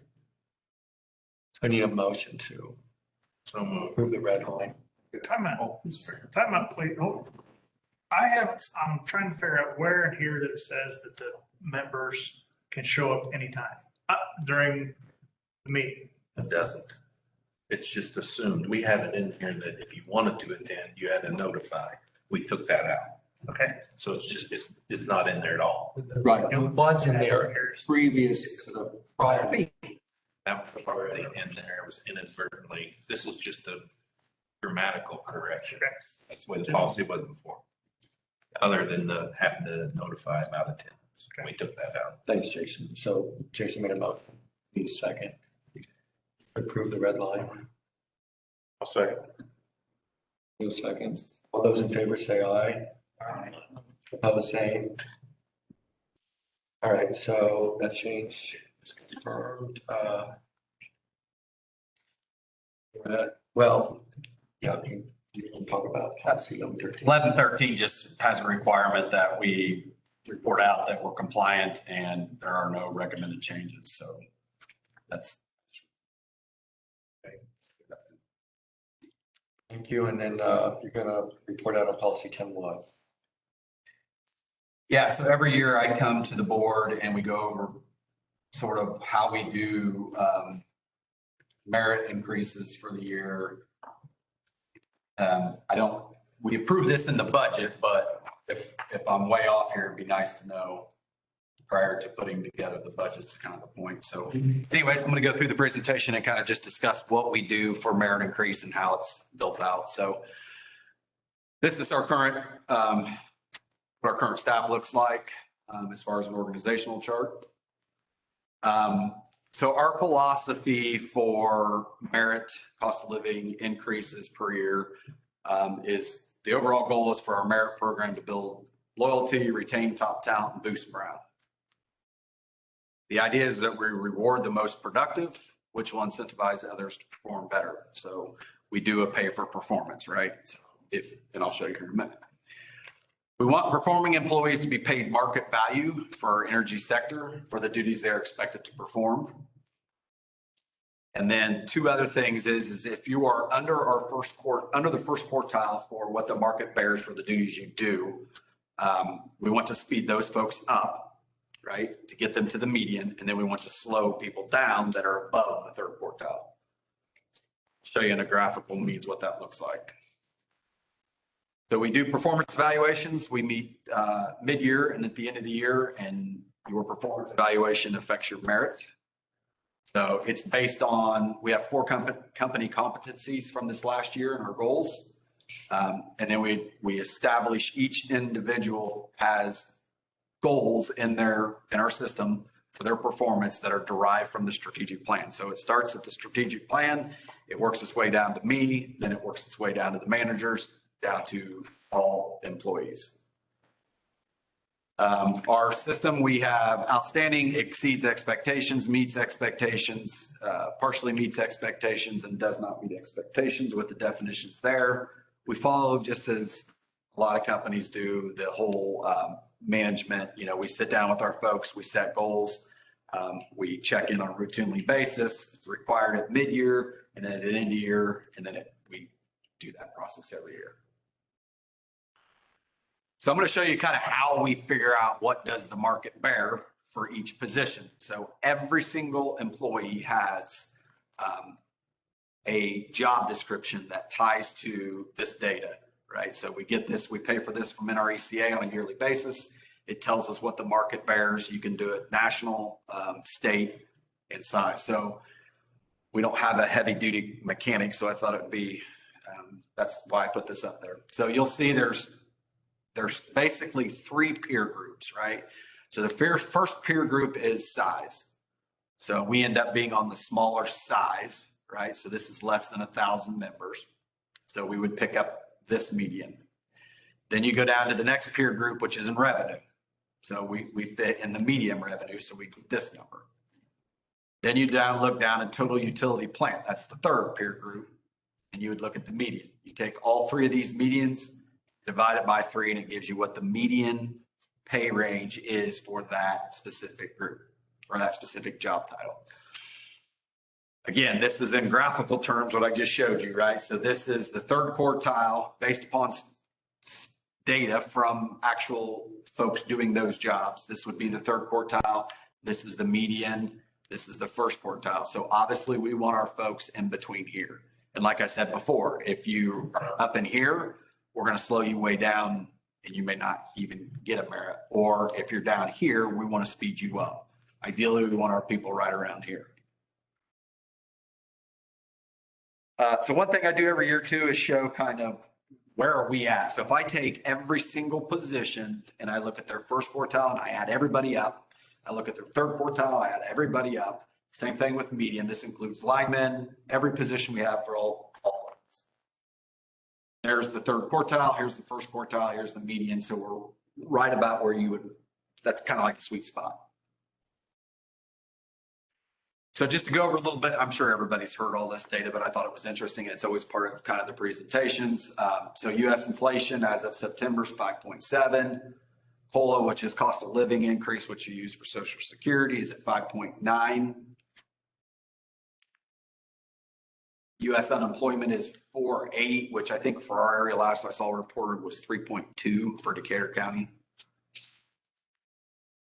So then we get into how do we build the bands for potential raises? And so this is the metric. This is very similar to what I use in corporate. This was in place prior to me, but it really is a pay for performance, speed up the low earners and slow down the high earners is really what it does. So you start with what we consider a published salary increase, right? So we take three sources. You'll see it here in a minute. You take three sources. You can Google these sources and find it. They put out a report and they say, here's what companies, based upon a statistical survey that these companies do, here's what people are expecting in their budgets for next year. So that number will go right here, which means if I am competent, which means I meet all my requirements, right? And I am at my median, so I'm getting paid what the market bears for the duties I do, you're going to get that published value. And then if you're in the first quartile, it's going to speed you up according to what we call CPI, which is basically inflation, right? And then we slow you down if you're over here. And it's by percentages and CPI data. So we use both. So how do we derive that? If you look in 2022, we use Mercer every year. Mercer's they do a huge statistical across the United States, and they're looking at, again, what pay increases are companies looking at putting in their budgets for 2022. Mercer's at 3%. SHRM is at 3.3%. And then we also look at IEC. So IEC is Indiana Electric Cooperatives. So that looks at just our industry and what's across the state, just the state of Indiana. They're at 3.05. We take an average of those, which is 3.12. And what I'm using in this spreadsheet is 3.1. So if you were at your median and you get a competent, which means you're meeting your competencies and your goals, you would get a 3.1% raise for 2022. How does that derive from CPI? So I talked about CPI, which is inflation. This shows the actual spreadsheet from the government, basically. And you can see this year over last year is much higher. It's at 4.18, right? So that's a basic inflation number, looking at the average of last year compared to where we're at in September. We always use September every year.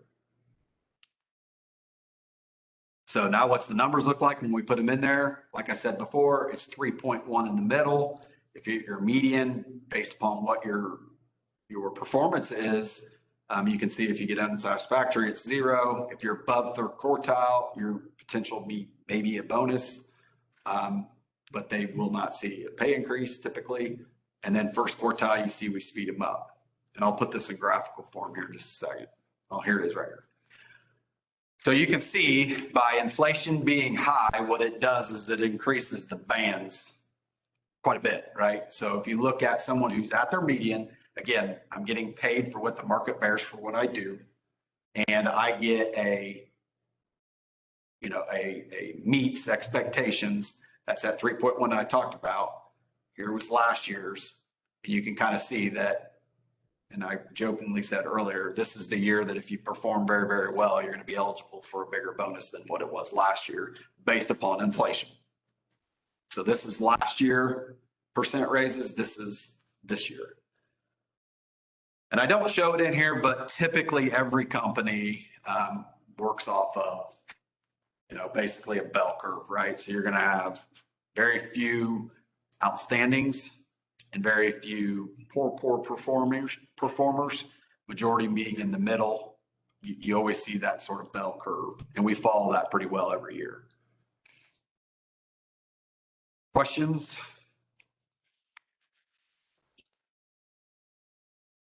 On any of this?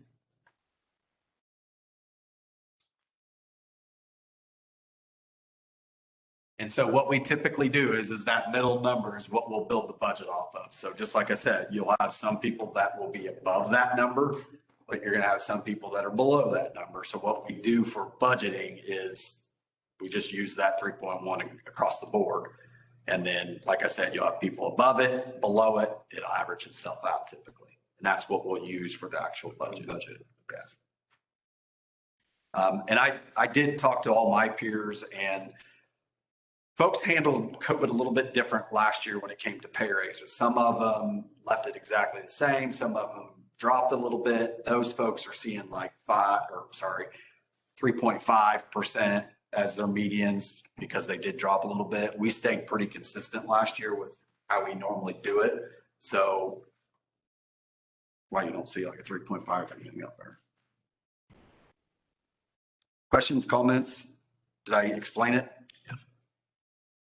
Like questions? You're looking up here like, Yeah, I think it's the first time you've probably seen it. I will put this out on call to order. That way, if you want to sort of study it, you can pull up all these exact same numbers. CPI is pretty easy to get to.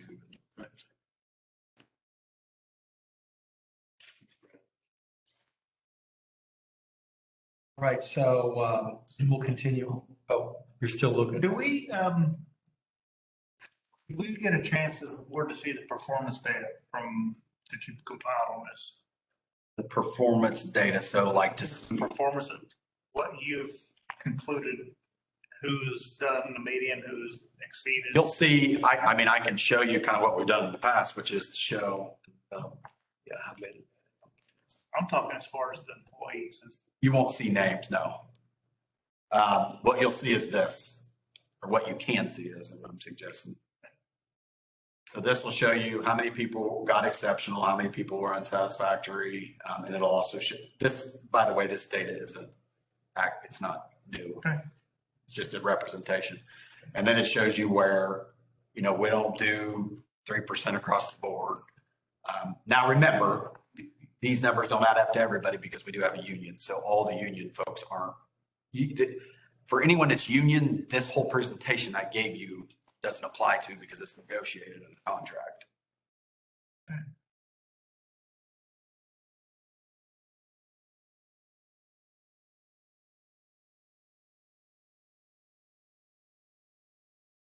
Any questions? Are you good? Okay.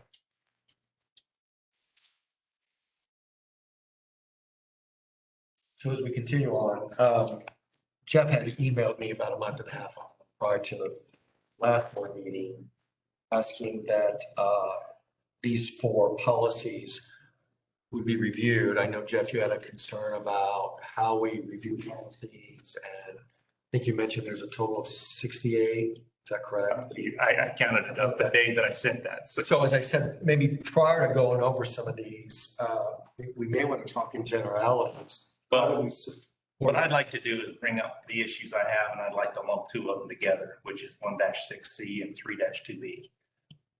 And focusing on service of consultants, I've been on the board 4.5 years, and we have never, to my knowledge, followed this policy. Because under responsibility, the chairman of the board or the director shall be responsible for appointing a committee of board members to study, analyze, and report on the employment, selection, and use of consultants. You guys can all read it. I believe what dug into this was selecting of an attorney. And I had some questions about an attorney, and I called Steve earlier in the month, and we talked that in my tenure on the board, we have not voted for legal representation. Steve responded back to me, it hasn't been voted on since he's been on the board. And he thought potentially it hadn't been voted on in the past 30 years. That was just a number, whether it's not a number, it could be, but it's been a while. I think this is very, very important as a board of directors to know who our legal counsel is, because when we started asking questions, I don't know if we still know today who was last voted on. We believe it's Don Wickens, or it might be Wickens and Wickens, or it might have been Don Wickens' dad. That's how far back this goes, and it shouldn't go that far. And then when you read into the statement function of the attorney, it refers to he, him. think both of these need to be looked at, and I really think we need to be following policy 1-6C with all the issues we've had in the last year with attorneys being used, consultants, surveys. You're concerned about attorneys being used. Can you elaborate on I that? don't believe the board ever approved Aaron from Par Ritchie to be our legal counsel. Maybe it's my interpretation, but I think we can use legal counsel for various things. We still may have a corporate attorney, but there may be a, But the board has to approve it, and we never did. Since I've been on the board, that has never been discussed or approved. And per the bylaws, Brett can use anybody he wants for operations. That's his choice. But it's from the board, we decide who represents this corporation. We haven't done that. What I would suggest, so Jeff is completely, these two are, there's sort of places that contradict itself. I totally agree. And that's why when I was studying this, when I was the chairman for the Credential and Election Committee, that's when I brought it up that we chose an attorney for that project. Right, for We the- have never chose an attorney for this corporation.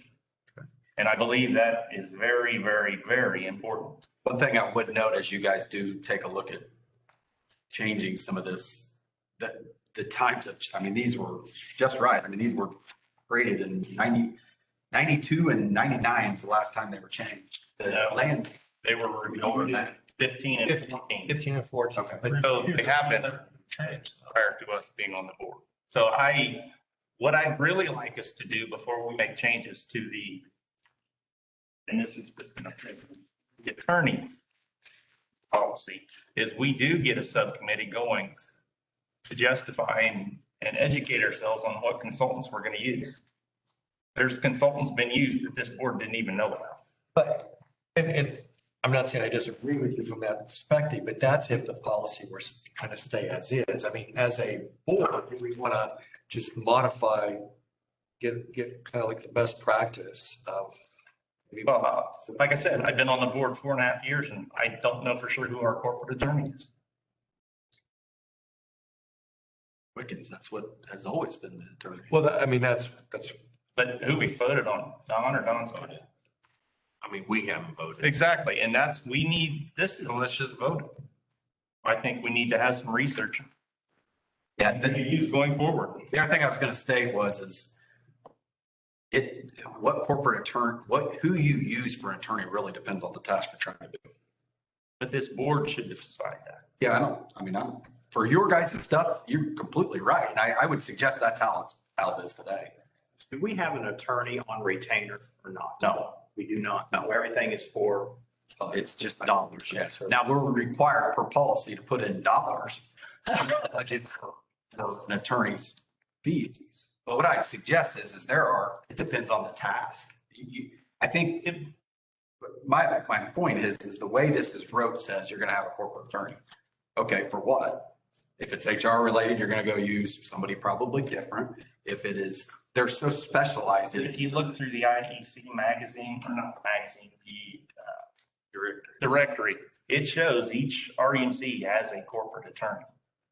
No, I agree, 100% agree that a corporate attorney that's fine. And that's who does our annual meeting. I mean, there's definitions of what they do that's defined that we do need to have. I'm sorry, you go ahead. no, you're fine. We do need to have a defined corporate attorney that represents this corporation. The only difference is let's say I have a contact. I have someone that comes in and wants to do full contacts, just new company coming in doing fiber. They come to me and say, hey, I want to negotiate your contract. So I have a contract template that we start with, and typically we would hire a lawyer. And that's operations, and that's totally legal for you to do. Gotcha. Okay. That's what I wanted to make sure, because from an operations standpoint, You have, in the bylaws, you have the general manager / CEO has that authority. Susan, I know you had your hand up a moment ago. So I sent an email out the 1st of October to both of you because when the voting company came up and they said, and Aaron told me multiple times, the board approved SBC for the voting company. And I said, I never approved that. Other consultants, they said, well, it was in the budget. And when the board approves the budget, therefore you you've approved the third party or consultation services that are in that budget. So the 1st of October, I emailed both of you to see if maybe this budget, we can have a list of what consultation services are going to be used and put it in the budget so the board of directors know. We'll know what that total. So when someone says, well, you approved it, it's in the budget, I never saw that name in the budget. You saw the numbers or the. I saw the dollars numbers associated. and I knew it was for, but I never saw the names. I think, So this budget, I just wanted to prepare prior to budget preparation for Brett's team. Who are you wanting to use, who are you going to use? Yes, that wasn't an annual thing. We approved that like 3 years ago for a 3-year contract or so something. SBS, But the numbers were in the budget, so therefore we approved it, is what she said. Yeah, but I mean, we had already approved that even before last year. Right, I'm just using that example, but we never see names in that budget. We see numbers. And that's why I thought as the budget preparation goes, the server, I mean, they're the department heads. They know who they use, who don't, but it would be nice to see what. Sometimes it's in the narrative too. I was gonna say, SBS is on the presentation. It's in there. I just requested that for your department heads. Yeah, no, it's not a problem at all. I saw your email. I think that's a good request and suggestion, just a list of consultants used that are included in the budget and the amount associated with them. Just a bullet point list. I think that's good. What I would suggest is that's what we are doing. And Dale, did you have another comment you were gonna make? No? Okay. I've got a, so when we talk about attorneys and I see Par Ritchie in the check register.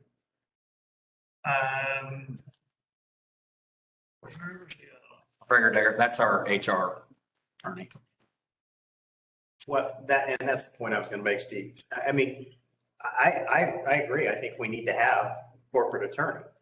But in an day and age of specialization, you're not going to go to that attorney. It's not one-stop shopping. They're not going to address all of the different varying issues. You're going to use additional ones. That being said, if it's operational, it's within Brett's scope to do it. If it's not, then it should come to this board. So this Barb Drinker and whoever Biddle. HR, they're an HR type, legal out service. So we use.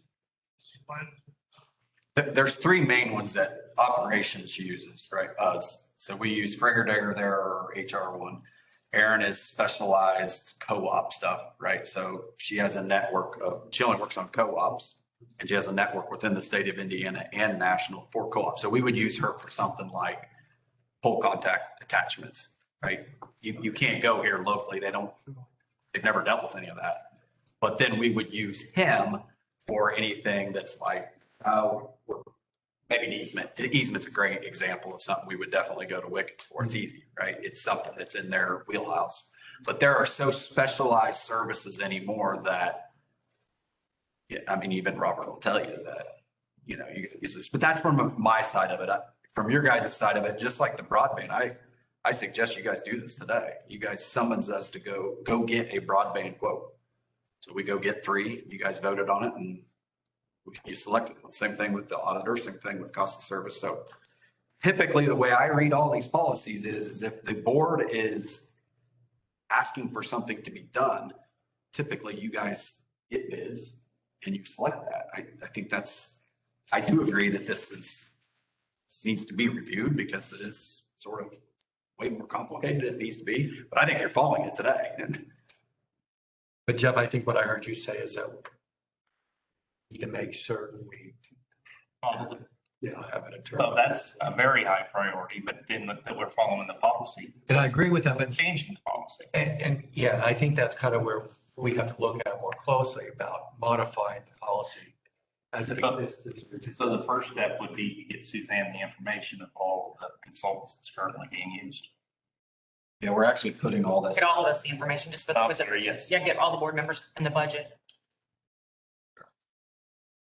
Yeah, I got your email. I'm sorry, I didn't. That's okay. I assume they're all getting quotes from them anyway. They can just put their names down. I mean, it's not like a solid, we have to use them only, but it's nice to know the third party, since per that policy, they report to the board, Agreed. not to the staff member.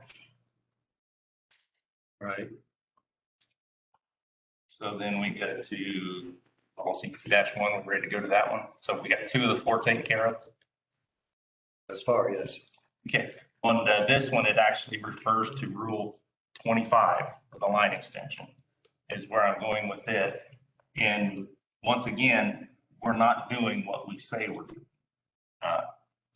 Revenue is net revenue is equal to revenue less power cost. But I found out recently we're doing revenue times the margin percentage for rate class. Which is the same thing as. Well, but it's not, because if you look at wholesale cost on your monthly information, wholesale cost is the same across all classifications. So again, what I'd like to do with this one is once we work into our cost of service study, do we change and all of the directors are made aware of what these margin percentage for classes are? Or do we stick with the actual what's written and go by revenue less power cost and not a calculation? I think it's the same thing. No, well, this is where, again, we're going to agree to disagree. And as we work through the cost of service study, we can work this out. Do we change the policy? Or actually the rule? Or do we follow the rule and change what we're doing for our line extension calculations? That's what I'm saying. I don't know what you would change it to. You would subtract monthly your KWH cost by each classification by consumption. That changes per member. No. We're a cooperative. We all buy and we buy at one rate. It's listed wholesale each month, what our cost is. Every single person in this room that has REMC power contributes to our bill differently. Okay. Again, as we work through the cost of service study, we need to change one or the other. We either change the rule or we change. So I think what I heard you said the rule 25. Right. Is. Net revenue is equal to the revenue less power cost. What we're doing is revenue times a margin percentage per class. Which is net revenue. So again, that's my thoughts. I don't know what you change it to. That's how we do it today. Okay, that's something I think we could talk with the cost of service study rep and get his input. All right, then you ready for 11-1? 11-1. What I'd like to do or like to propose, because of issues with costing jobs, I would personally, as a director, like to have a cost sheet of what we're charging our members per pole, per meter pole, per feet of wire. And then I would like that cost sheet to be provided to each member and a copy of the policy that's, if they are doing a relocation, but it benefits the REMC, the way the policy is written, it's free. REMC picks up the cost. That's not how, I read that completely differently, and that's past practice is different than that.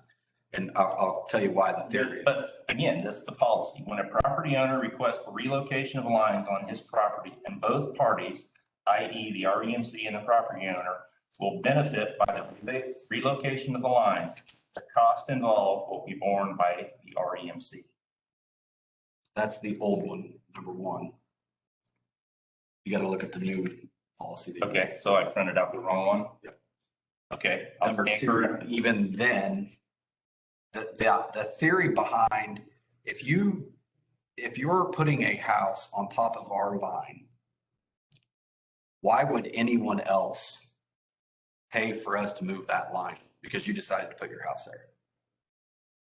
That would be socializing the cost and not cost causation and very unfair. So the idea of this is if you are the one that's making the change and we had no plans on touching your property, then you bear those costs. Right? Otherwise, if we say that where the facility credit comes in is, let's say you're going to go, you want to move this line because you're going to build a house there. And so you need it moved 10 feet. All right. So you just need it moved 10 feet. We need to move one pole 10 feet. Right.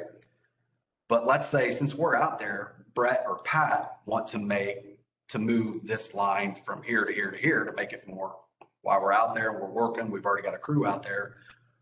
We want to make some other changes to make it more accessible, right? So that we can get a bucket truck to a transformer bank. The only thing that member's going to pay for is the cheapest way to get from point A to point B, because we elected to do something different. So that's where they're saying if it's mutually beneficial, that doesn't mean if one thing that we ask to do, then the whole RMC has to pay for the entire cost. That would be socializing cost to people that shouldn't have to pay that. But if it's not the whole project, I think that's the way you're reading it, is if there's anything mutually beneficial at all on the project, that all of a sudden the RMC picks it all up. And that makes no sense, right? Because then there's no projects that we do that don't have some type of mutually beneficial. If it's 5 years old and I go put in brand new stuff, there's something mutually beneficial about that. So again, it's all about, we want to make sure that the members that are causing the cost, just like power costs, the members that are causing the cost pay for that. I agree with that. That will extend rates.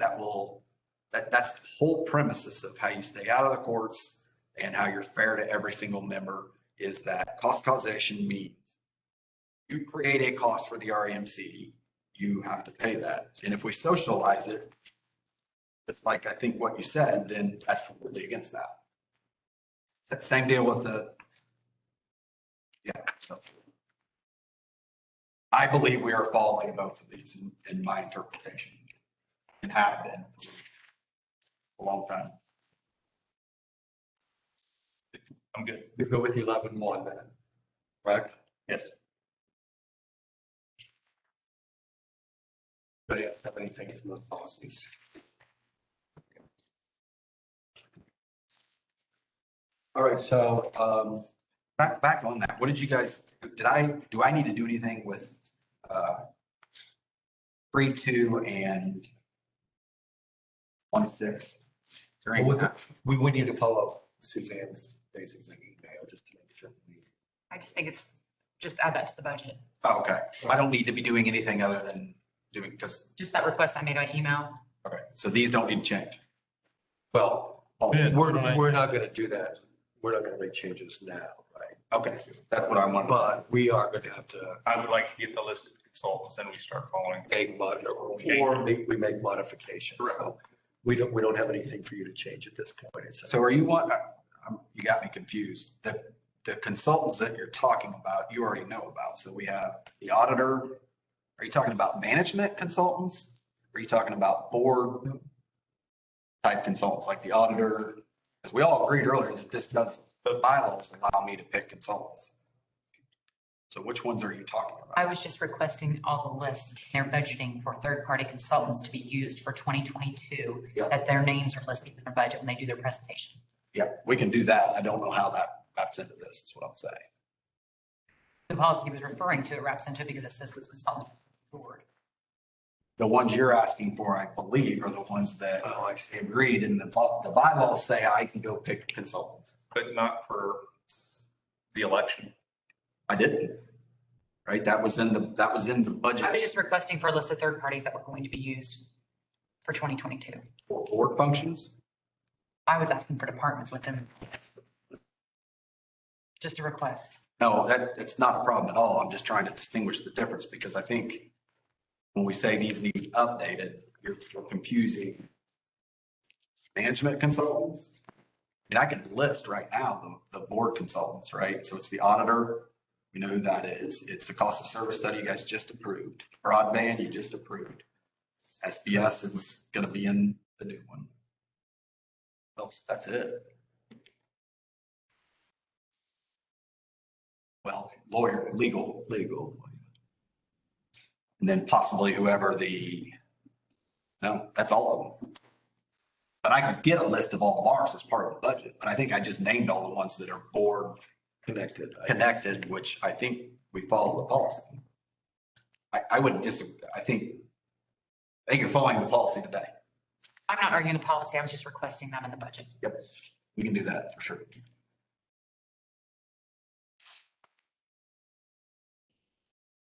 All right, the board meeting dates, just for clarification, and I guess we'll go ahead and make sure that we approve what we're doing. On the 15th and the 16th, the strategic event will take place. As Brett said earlier, the 16th will only be for a half a day, and then we will have a special board specific to the budget. At that time, so Brett asked if I told them where we were gonna go. I think we need to stay local. I'd like to stay out of this office though, simply because of all those attending. I know how it can be when you work at a facility, you're still grabbed. So my goal is to have it over at the administration school, county school building, community school building. We're getting clarification that that's going to work for us. And if it does, as I said, we'll plan on doing our strategic event there on the 15th and the 16th. Head over here, whether it be for lunch or after lunch, to have our special board meeting. And so we'll be presented the budget at that point in time. We would get the budget though at the November board. In November, you'll get that's the plan. That's the plan. To get and then the board date is the 21st, then to where we'll have the December board meeting. And at this time, we'll leave it at 6:30. So I don't know that we have specific times on when we're going to start on the 15th. We'll know more tomorrow, I believe, but I imagine it'll be around 8 o'clock. So then potentially we're voting to approve the budget at the 21st. that is correct, potentially. Have we actually moved the meeting to the 21st? You need to make a motion. Yeah, that's what we're going to do. That's what we're going to do. Good call. I want to make sure, yeah. It's still in my calendar. It's still on Thursday. I didn't Okay. entertain a motion. I just want. So I need a motion for this, basically, the change of the board meeting and then basically special board meeting on the 16th as well. The budget review. And is that the other location is at the county? That's the intent right now. It's not etched in stone. We'll make sure. County or the city? I mean, No moose. who's outside? EMP. Right. So I'll make a motion to move the December meeting to the 21st. I'll second it. All those in favor say aye. All right. Oh, same. Okay, so we're good.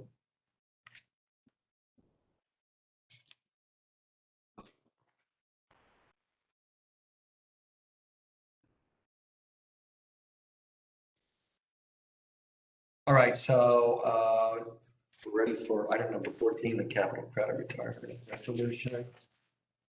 Yes, what we delivered here is kind of in conjunction with what we've been doing. So we were on a 30-year rotation. So that we basically just went back to and again, you guys can change this. I think last year we did pay some of the newest, but we just took the two. You have to pay at least minimum of 50% of the oldest year, which is 94. But what we did is we suggested paying 94, 95 off from Decatur County REMC's standpoint. So that puts us at the 30-year. And then we also added the Hoosier. So a couple of years ago, you guys talked about let's hold off on paying Hoosier for a couple of years. We did that. So prior to when we used to pay the Hoosier, it was whatever, we weren't on a cycle. So it was basically whatever cash we received from Hoosier as a retirement, that we would give that right back to the members. And so that's what this does, is keeps us on a 30-year rotation and then gives back what we receive from Hoosier. This doesn't include, and I'm sure Jason will probably say something about it, any type of special. This is just their normal. It's not approved yet. Okay. I don't really want to go into that yet. Okay. So this is just the normal retirements is my point. So it equals $975,322 that we would retire in 2022. And again, if you want to switch the years, I put the history sort of out there. Yeah, and you've got the spreadsheet as well. Too. And so the other thing is for the numbers that are on the resolution, those aren't taken off of the spreadsheet tab, right?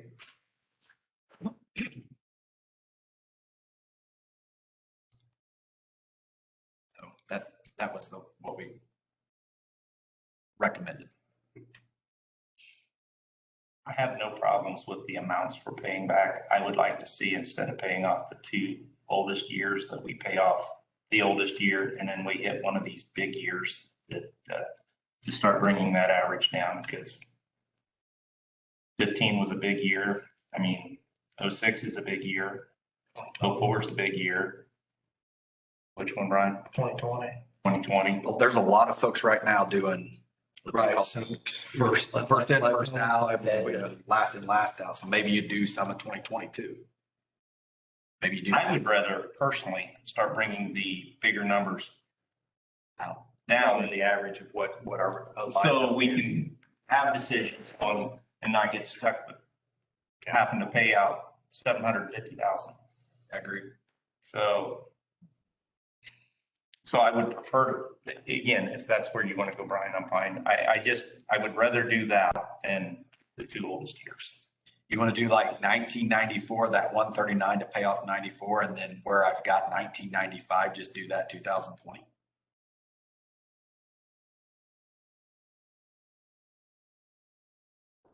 I'd rather pay down some of 96, but that's me. Take that from 49 to 96. And then next year we do the same thing, and eventually we'll get everything down to where it's at 500,000, what our 30-year average is. Yeah, that's an easy change. I mean, that's. Let's go over that. The Hoosier don't have 56. We are getting that amount back, possibly more. So do we make a motion? So what I really was hoping was that would have full board approval and I could present that tonight. We don't have that yet. So I was kind of hoping that we wouldn't have this capital credit retirement discussion tonight, honestly. We can We don't need always this. for that, We right? don't need this tonight. Can the motion be made that we give back whatever we're given? I would like to have next month's presentation. I'm good with that. So I would really rather table that discussion. So we're going to table the Hoosier Energy payback, and we're just going to make the motion for the Decatur County REMC capital credit payout. There you go. So just basically reducing whatever's over there, right? So reduce it by 346, 512. You're gonna leave the Decatur County. Yeah, but And then you can adjust your years. You're gonna say you revise the years though too, right? You don't want to pay. You don't pay at 489 of 95. You want to. But you wanted to pay off the 94 to get it off the books, right? Pay 94 to get off the books and then add, what did you suggest, 2020 or 96? What did you? We technically don't even have to pay off 94. Because it's not 30 years. Yeah, but it's per the policy of 50% of the oldest. And that's why I'm saying technically you don't have to do it. So correct. You pay off 50% of that and then you go down and you bring down bigger numbers. I'm okay with that too. What cycle are we on then if we do that? How many years? 28? We have committed to the 30-year Yeah, cycle, but but this is more than We're 2 30 years. ahead now. And I'm fine with that because we have the money. Yeah. When we were borrowing money basically to pay capital credits, I struggled. Agree with that. So I agree that we need to get this money paid because of the equity position. agreed. And I'm not fighting that. Yeah. I just, what years to pay off? And with what Brian's saying, do we just pay 50% of the oldest year and then bring the rest and pay down? I'm good with that too, Brian. But I thought maybe like the oldest, like 30 years pay off that, but which is 0, which I thought we just leave 94. But if we had to pay some of it, we also just wipe it off. Yeah, with it being 139 or something Yeah. like that. So all of 94, and then where you want to go for the rest. You want to get them closer to 500 is what you said, Jeff? Yeah, because that's what our. I'd say like year. 200 of 96 and then 200 and what is it, 489, so 289 out of 97 then. Good with that one more time. 200 off of 96 and then 289 with 652 off of 97. If you're committed to keeping that same dollar amount, or you could just make it even 500 as well, but I'm good with that too. Right now, I've got keep the same total, but go all of 1994. And the dollar amount, as I said, just pick two full years. Yeah. And then 200,000 in 96 and whatever the balance is in 97. So I'd say the dollar amount could be changed to. 95. We could just, we can make it an even amount. We don't have to use that. And like I said, the reason I put those amounts on there was Just to wipe out that. about 2 years completely. But 96, 97, right? Yeah. To get them. 200 and then the balance. Okay. That doesn't really matter. I'm sorry.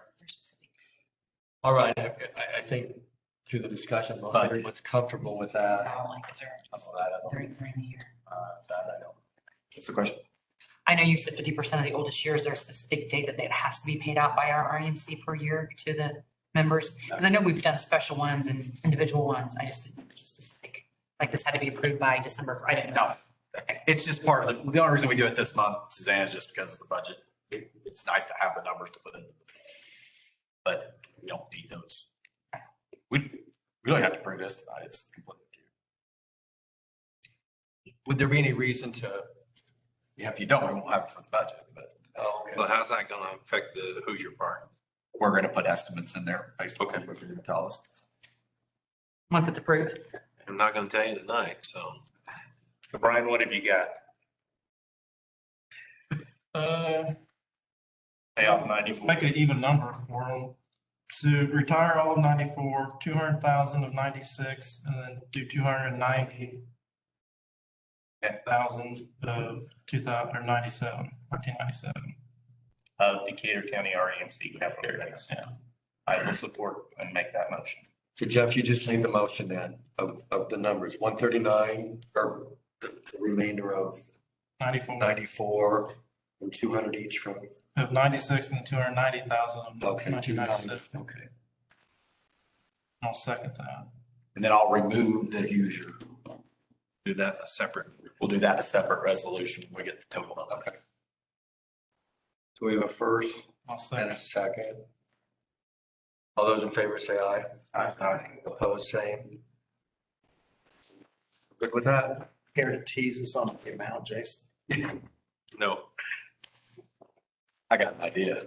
I've been deceived. All right, I think we're ready for some report outs here. Jason, you got something? So let's talk about it right now. Yeah. But So next month, we'll have a pretty lengthy Hoosier report. We're gonna go through the generation portfolio, the closing of Miriam, what that's gonna mean for our members. We're going to have a conversation about these retirements and how the stranded cost recovery and decommissioning costs for Miriam Station are gonna be handled. We'll have all that information next month because that will all be approved in the board meeting in Hoosier. We're still on track for the wholesale rate reductions that we talked about. We have been enjoying. However, as with everything else, with power costs are being pressured because of natural gas prices. I mean, it should come as no surprise. Natural gas is driving lots of things. So that is going to be a little bit more challenging as we go into the transition period for Miriam Station. Coupled with that, coal prices have almost, well, more than doubled also. So while they're trying to limp Miriam to the finish line, obviously we still have to have some coal. So that there are some challenges, but everything is on track as of today. And like I said, we'll go through the generation portfolio next month and have some numbers around what some of that means for us. But the retirement, the whatever was on the resolution is an absolute. That's already, but what we're talking about is something more. But this is all 22. So Donna and her team will be here January, February timeframe. That's when that will happen. Okay. If that all gets approved, which we think it will. Okay. So I'll know more next month. Anything else?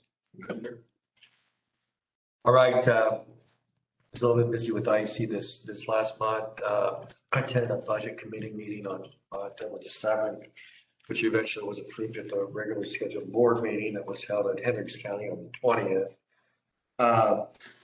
At the board meeting, Brett was there as well. We were presented a case study regarding job shadowing and internships, their value to the co-op, and I think you all realize that we have an intern working with Rachel here. Our breakout session, we brought around the topic of succession planning I know we as a board, I don't think we talked much about that.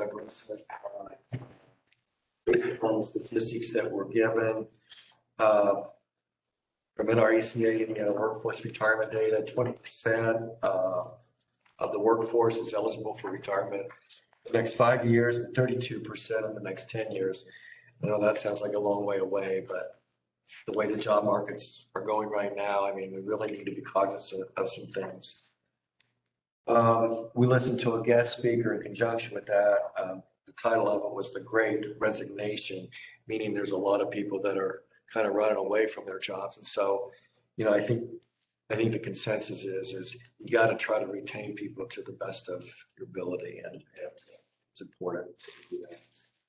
Ben, Brett, and I attended a strategic event yesterday with IEC. There's 4 of them that have been held around the state. Actually, ours was the 3rd one. The 4th one was today. The southern part of the state. All the data will be captured, and hopefully I'll have a report out on really what came out of that strategic event. That's it. Any questions?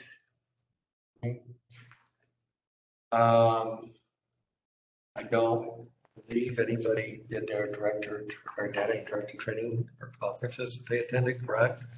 A reminder though, the IEC annual meeting is December 6th and 7th.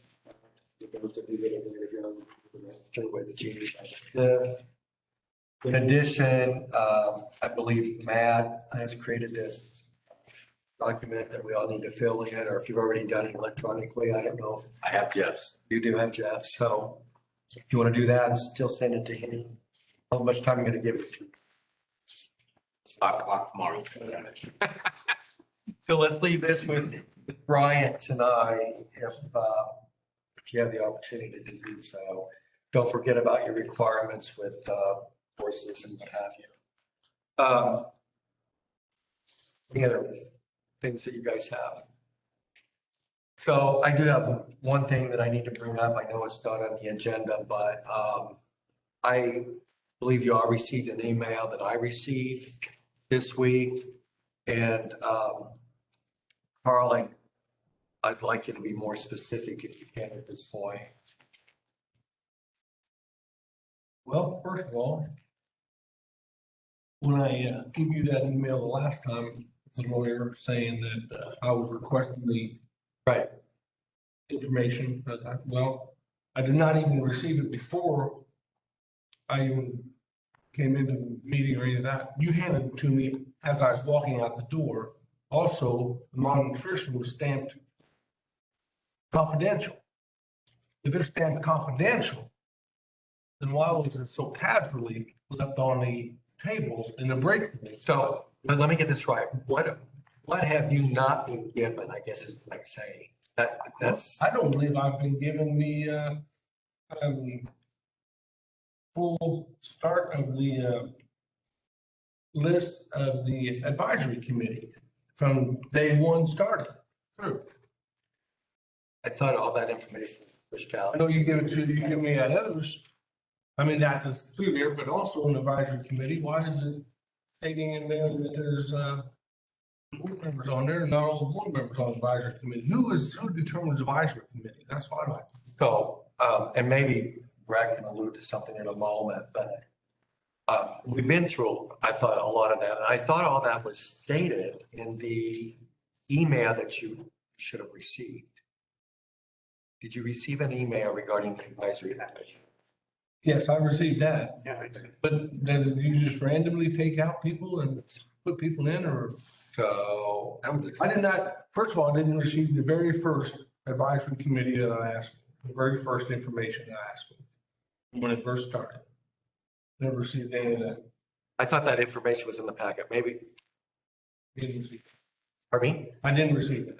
But you received the email. I thought The email, but I didn't receive the very first of it, and that was not on that email. The first list is on it, said it was a revised list. So this year coming up. So you're saying you didn't get the initial list? Is that what you're telling me? The initial list, the very first So how do you know what that is? I don't know what it is. Well, then I think that's what was sent to you is what, It was says for 2022, 21, 22 advisory committee.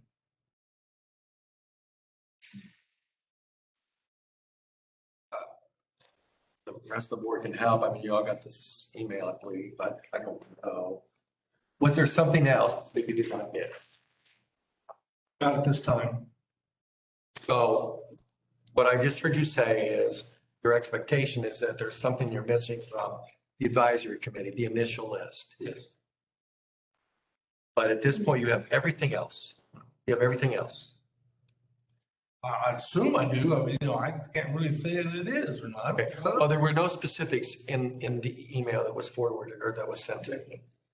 And so I wanted to make sure we had that base covered. Okay.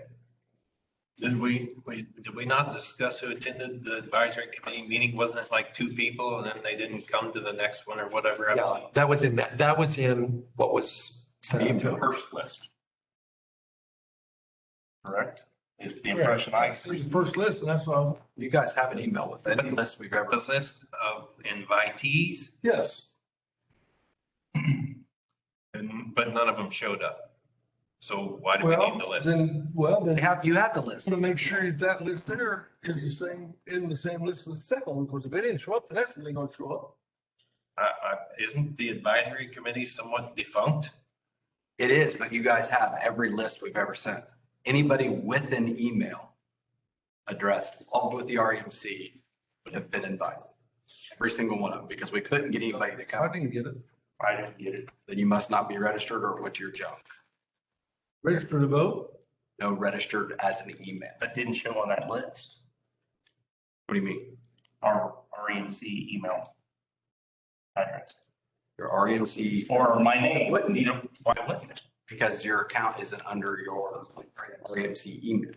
Whatever your account for your home is, The email address that I receive all REMC information on is the list we're talking about, correct? Not the director email address. I don't, I'm not on that list. okay, then at the point in time when we pulled that, your account, No, it's that email has been the same email for 15 years. well, I don't know what to tell you. All I can tell you is the list that were sent out were the list you have. I don't know what else you want to provide. I've given you all the list. It's just like, This is being discrimination against somebody that doesn't have an email. that I won't contest. This, whose request is this? Is this Carl's or is it Jeff's? You asked for questions and I was responding to your statement. I have an email address that is not on that list. And you, okay, you get the emails though, that are, when you're notified of REMC Yes. stuff on it, okay. I mean, systems are known to not work too, but Carl, was yours, you'll be on that list too, is that what you're telling I me? assume I got an email on my own anyway, so I assume it's under CA Readman LLC. If you would like to know if your email is in our system, please send me an email and I will let you know. If you do, if your email is in the system, I mean, are you getting REMC emails? Yeah.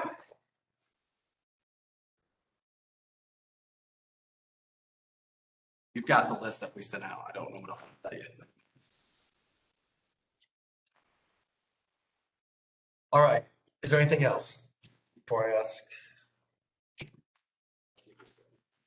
Does anybody else have their sheet ready for me? I thought we'll drop it, And me, just drop it off over here. That's fine. One other thing. Tree trimming. I'm just going by what is going on in my area. If the neighbors have 5, maybe 6 big ash trees, and you can't get your arms around stuff like that. Big I one. talked with you guys. Okay. Okay, so what the problem is, they're on the opposite side of the road where the line is. They're way taller than what they need to be, and they are leaning toward the line. The neighbor says they will clean it up if you could get the guys just to take them down into their pasture. Have them call in and they'll, That's what they was doing. I was having the worker call in. Should I have the neighbor call too? whoever's land Land it is? Okay. I'm just getting clarified. I said, I don't know what. what we'll typically do, Carl, is we'll cut it to where it's gonna miss our lines. Yes, and that's what they want, so that they got a big stump there so we can take it out. Have them call in, they'll create a tree. On this, the Hoosier meeting's April 7th. The date's not on there. They asked. French lift.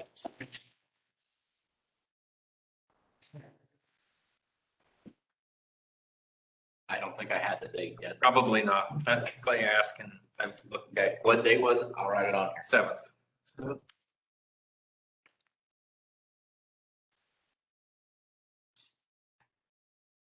Oh, yeah. Okay, motion to adjourn. Come on. Second. Good. All right. You want to go? I do have, yeah, I do. And then we're gonna hang around. Thank you.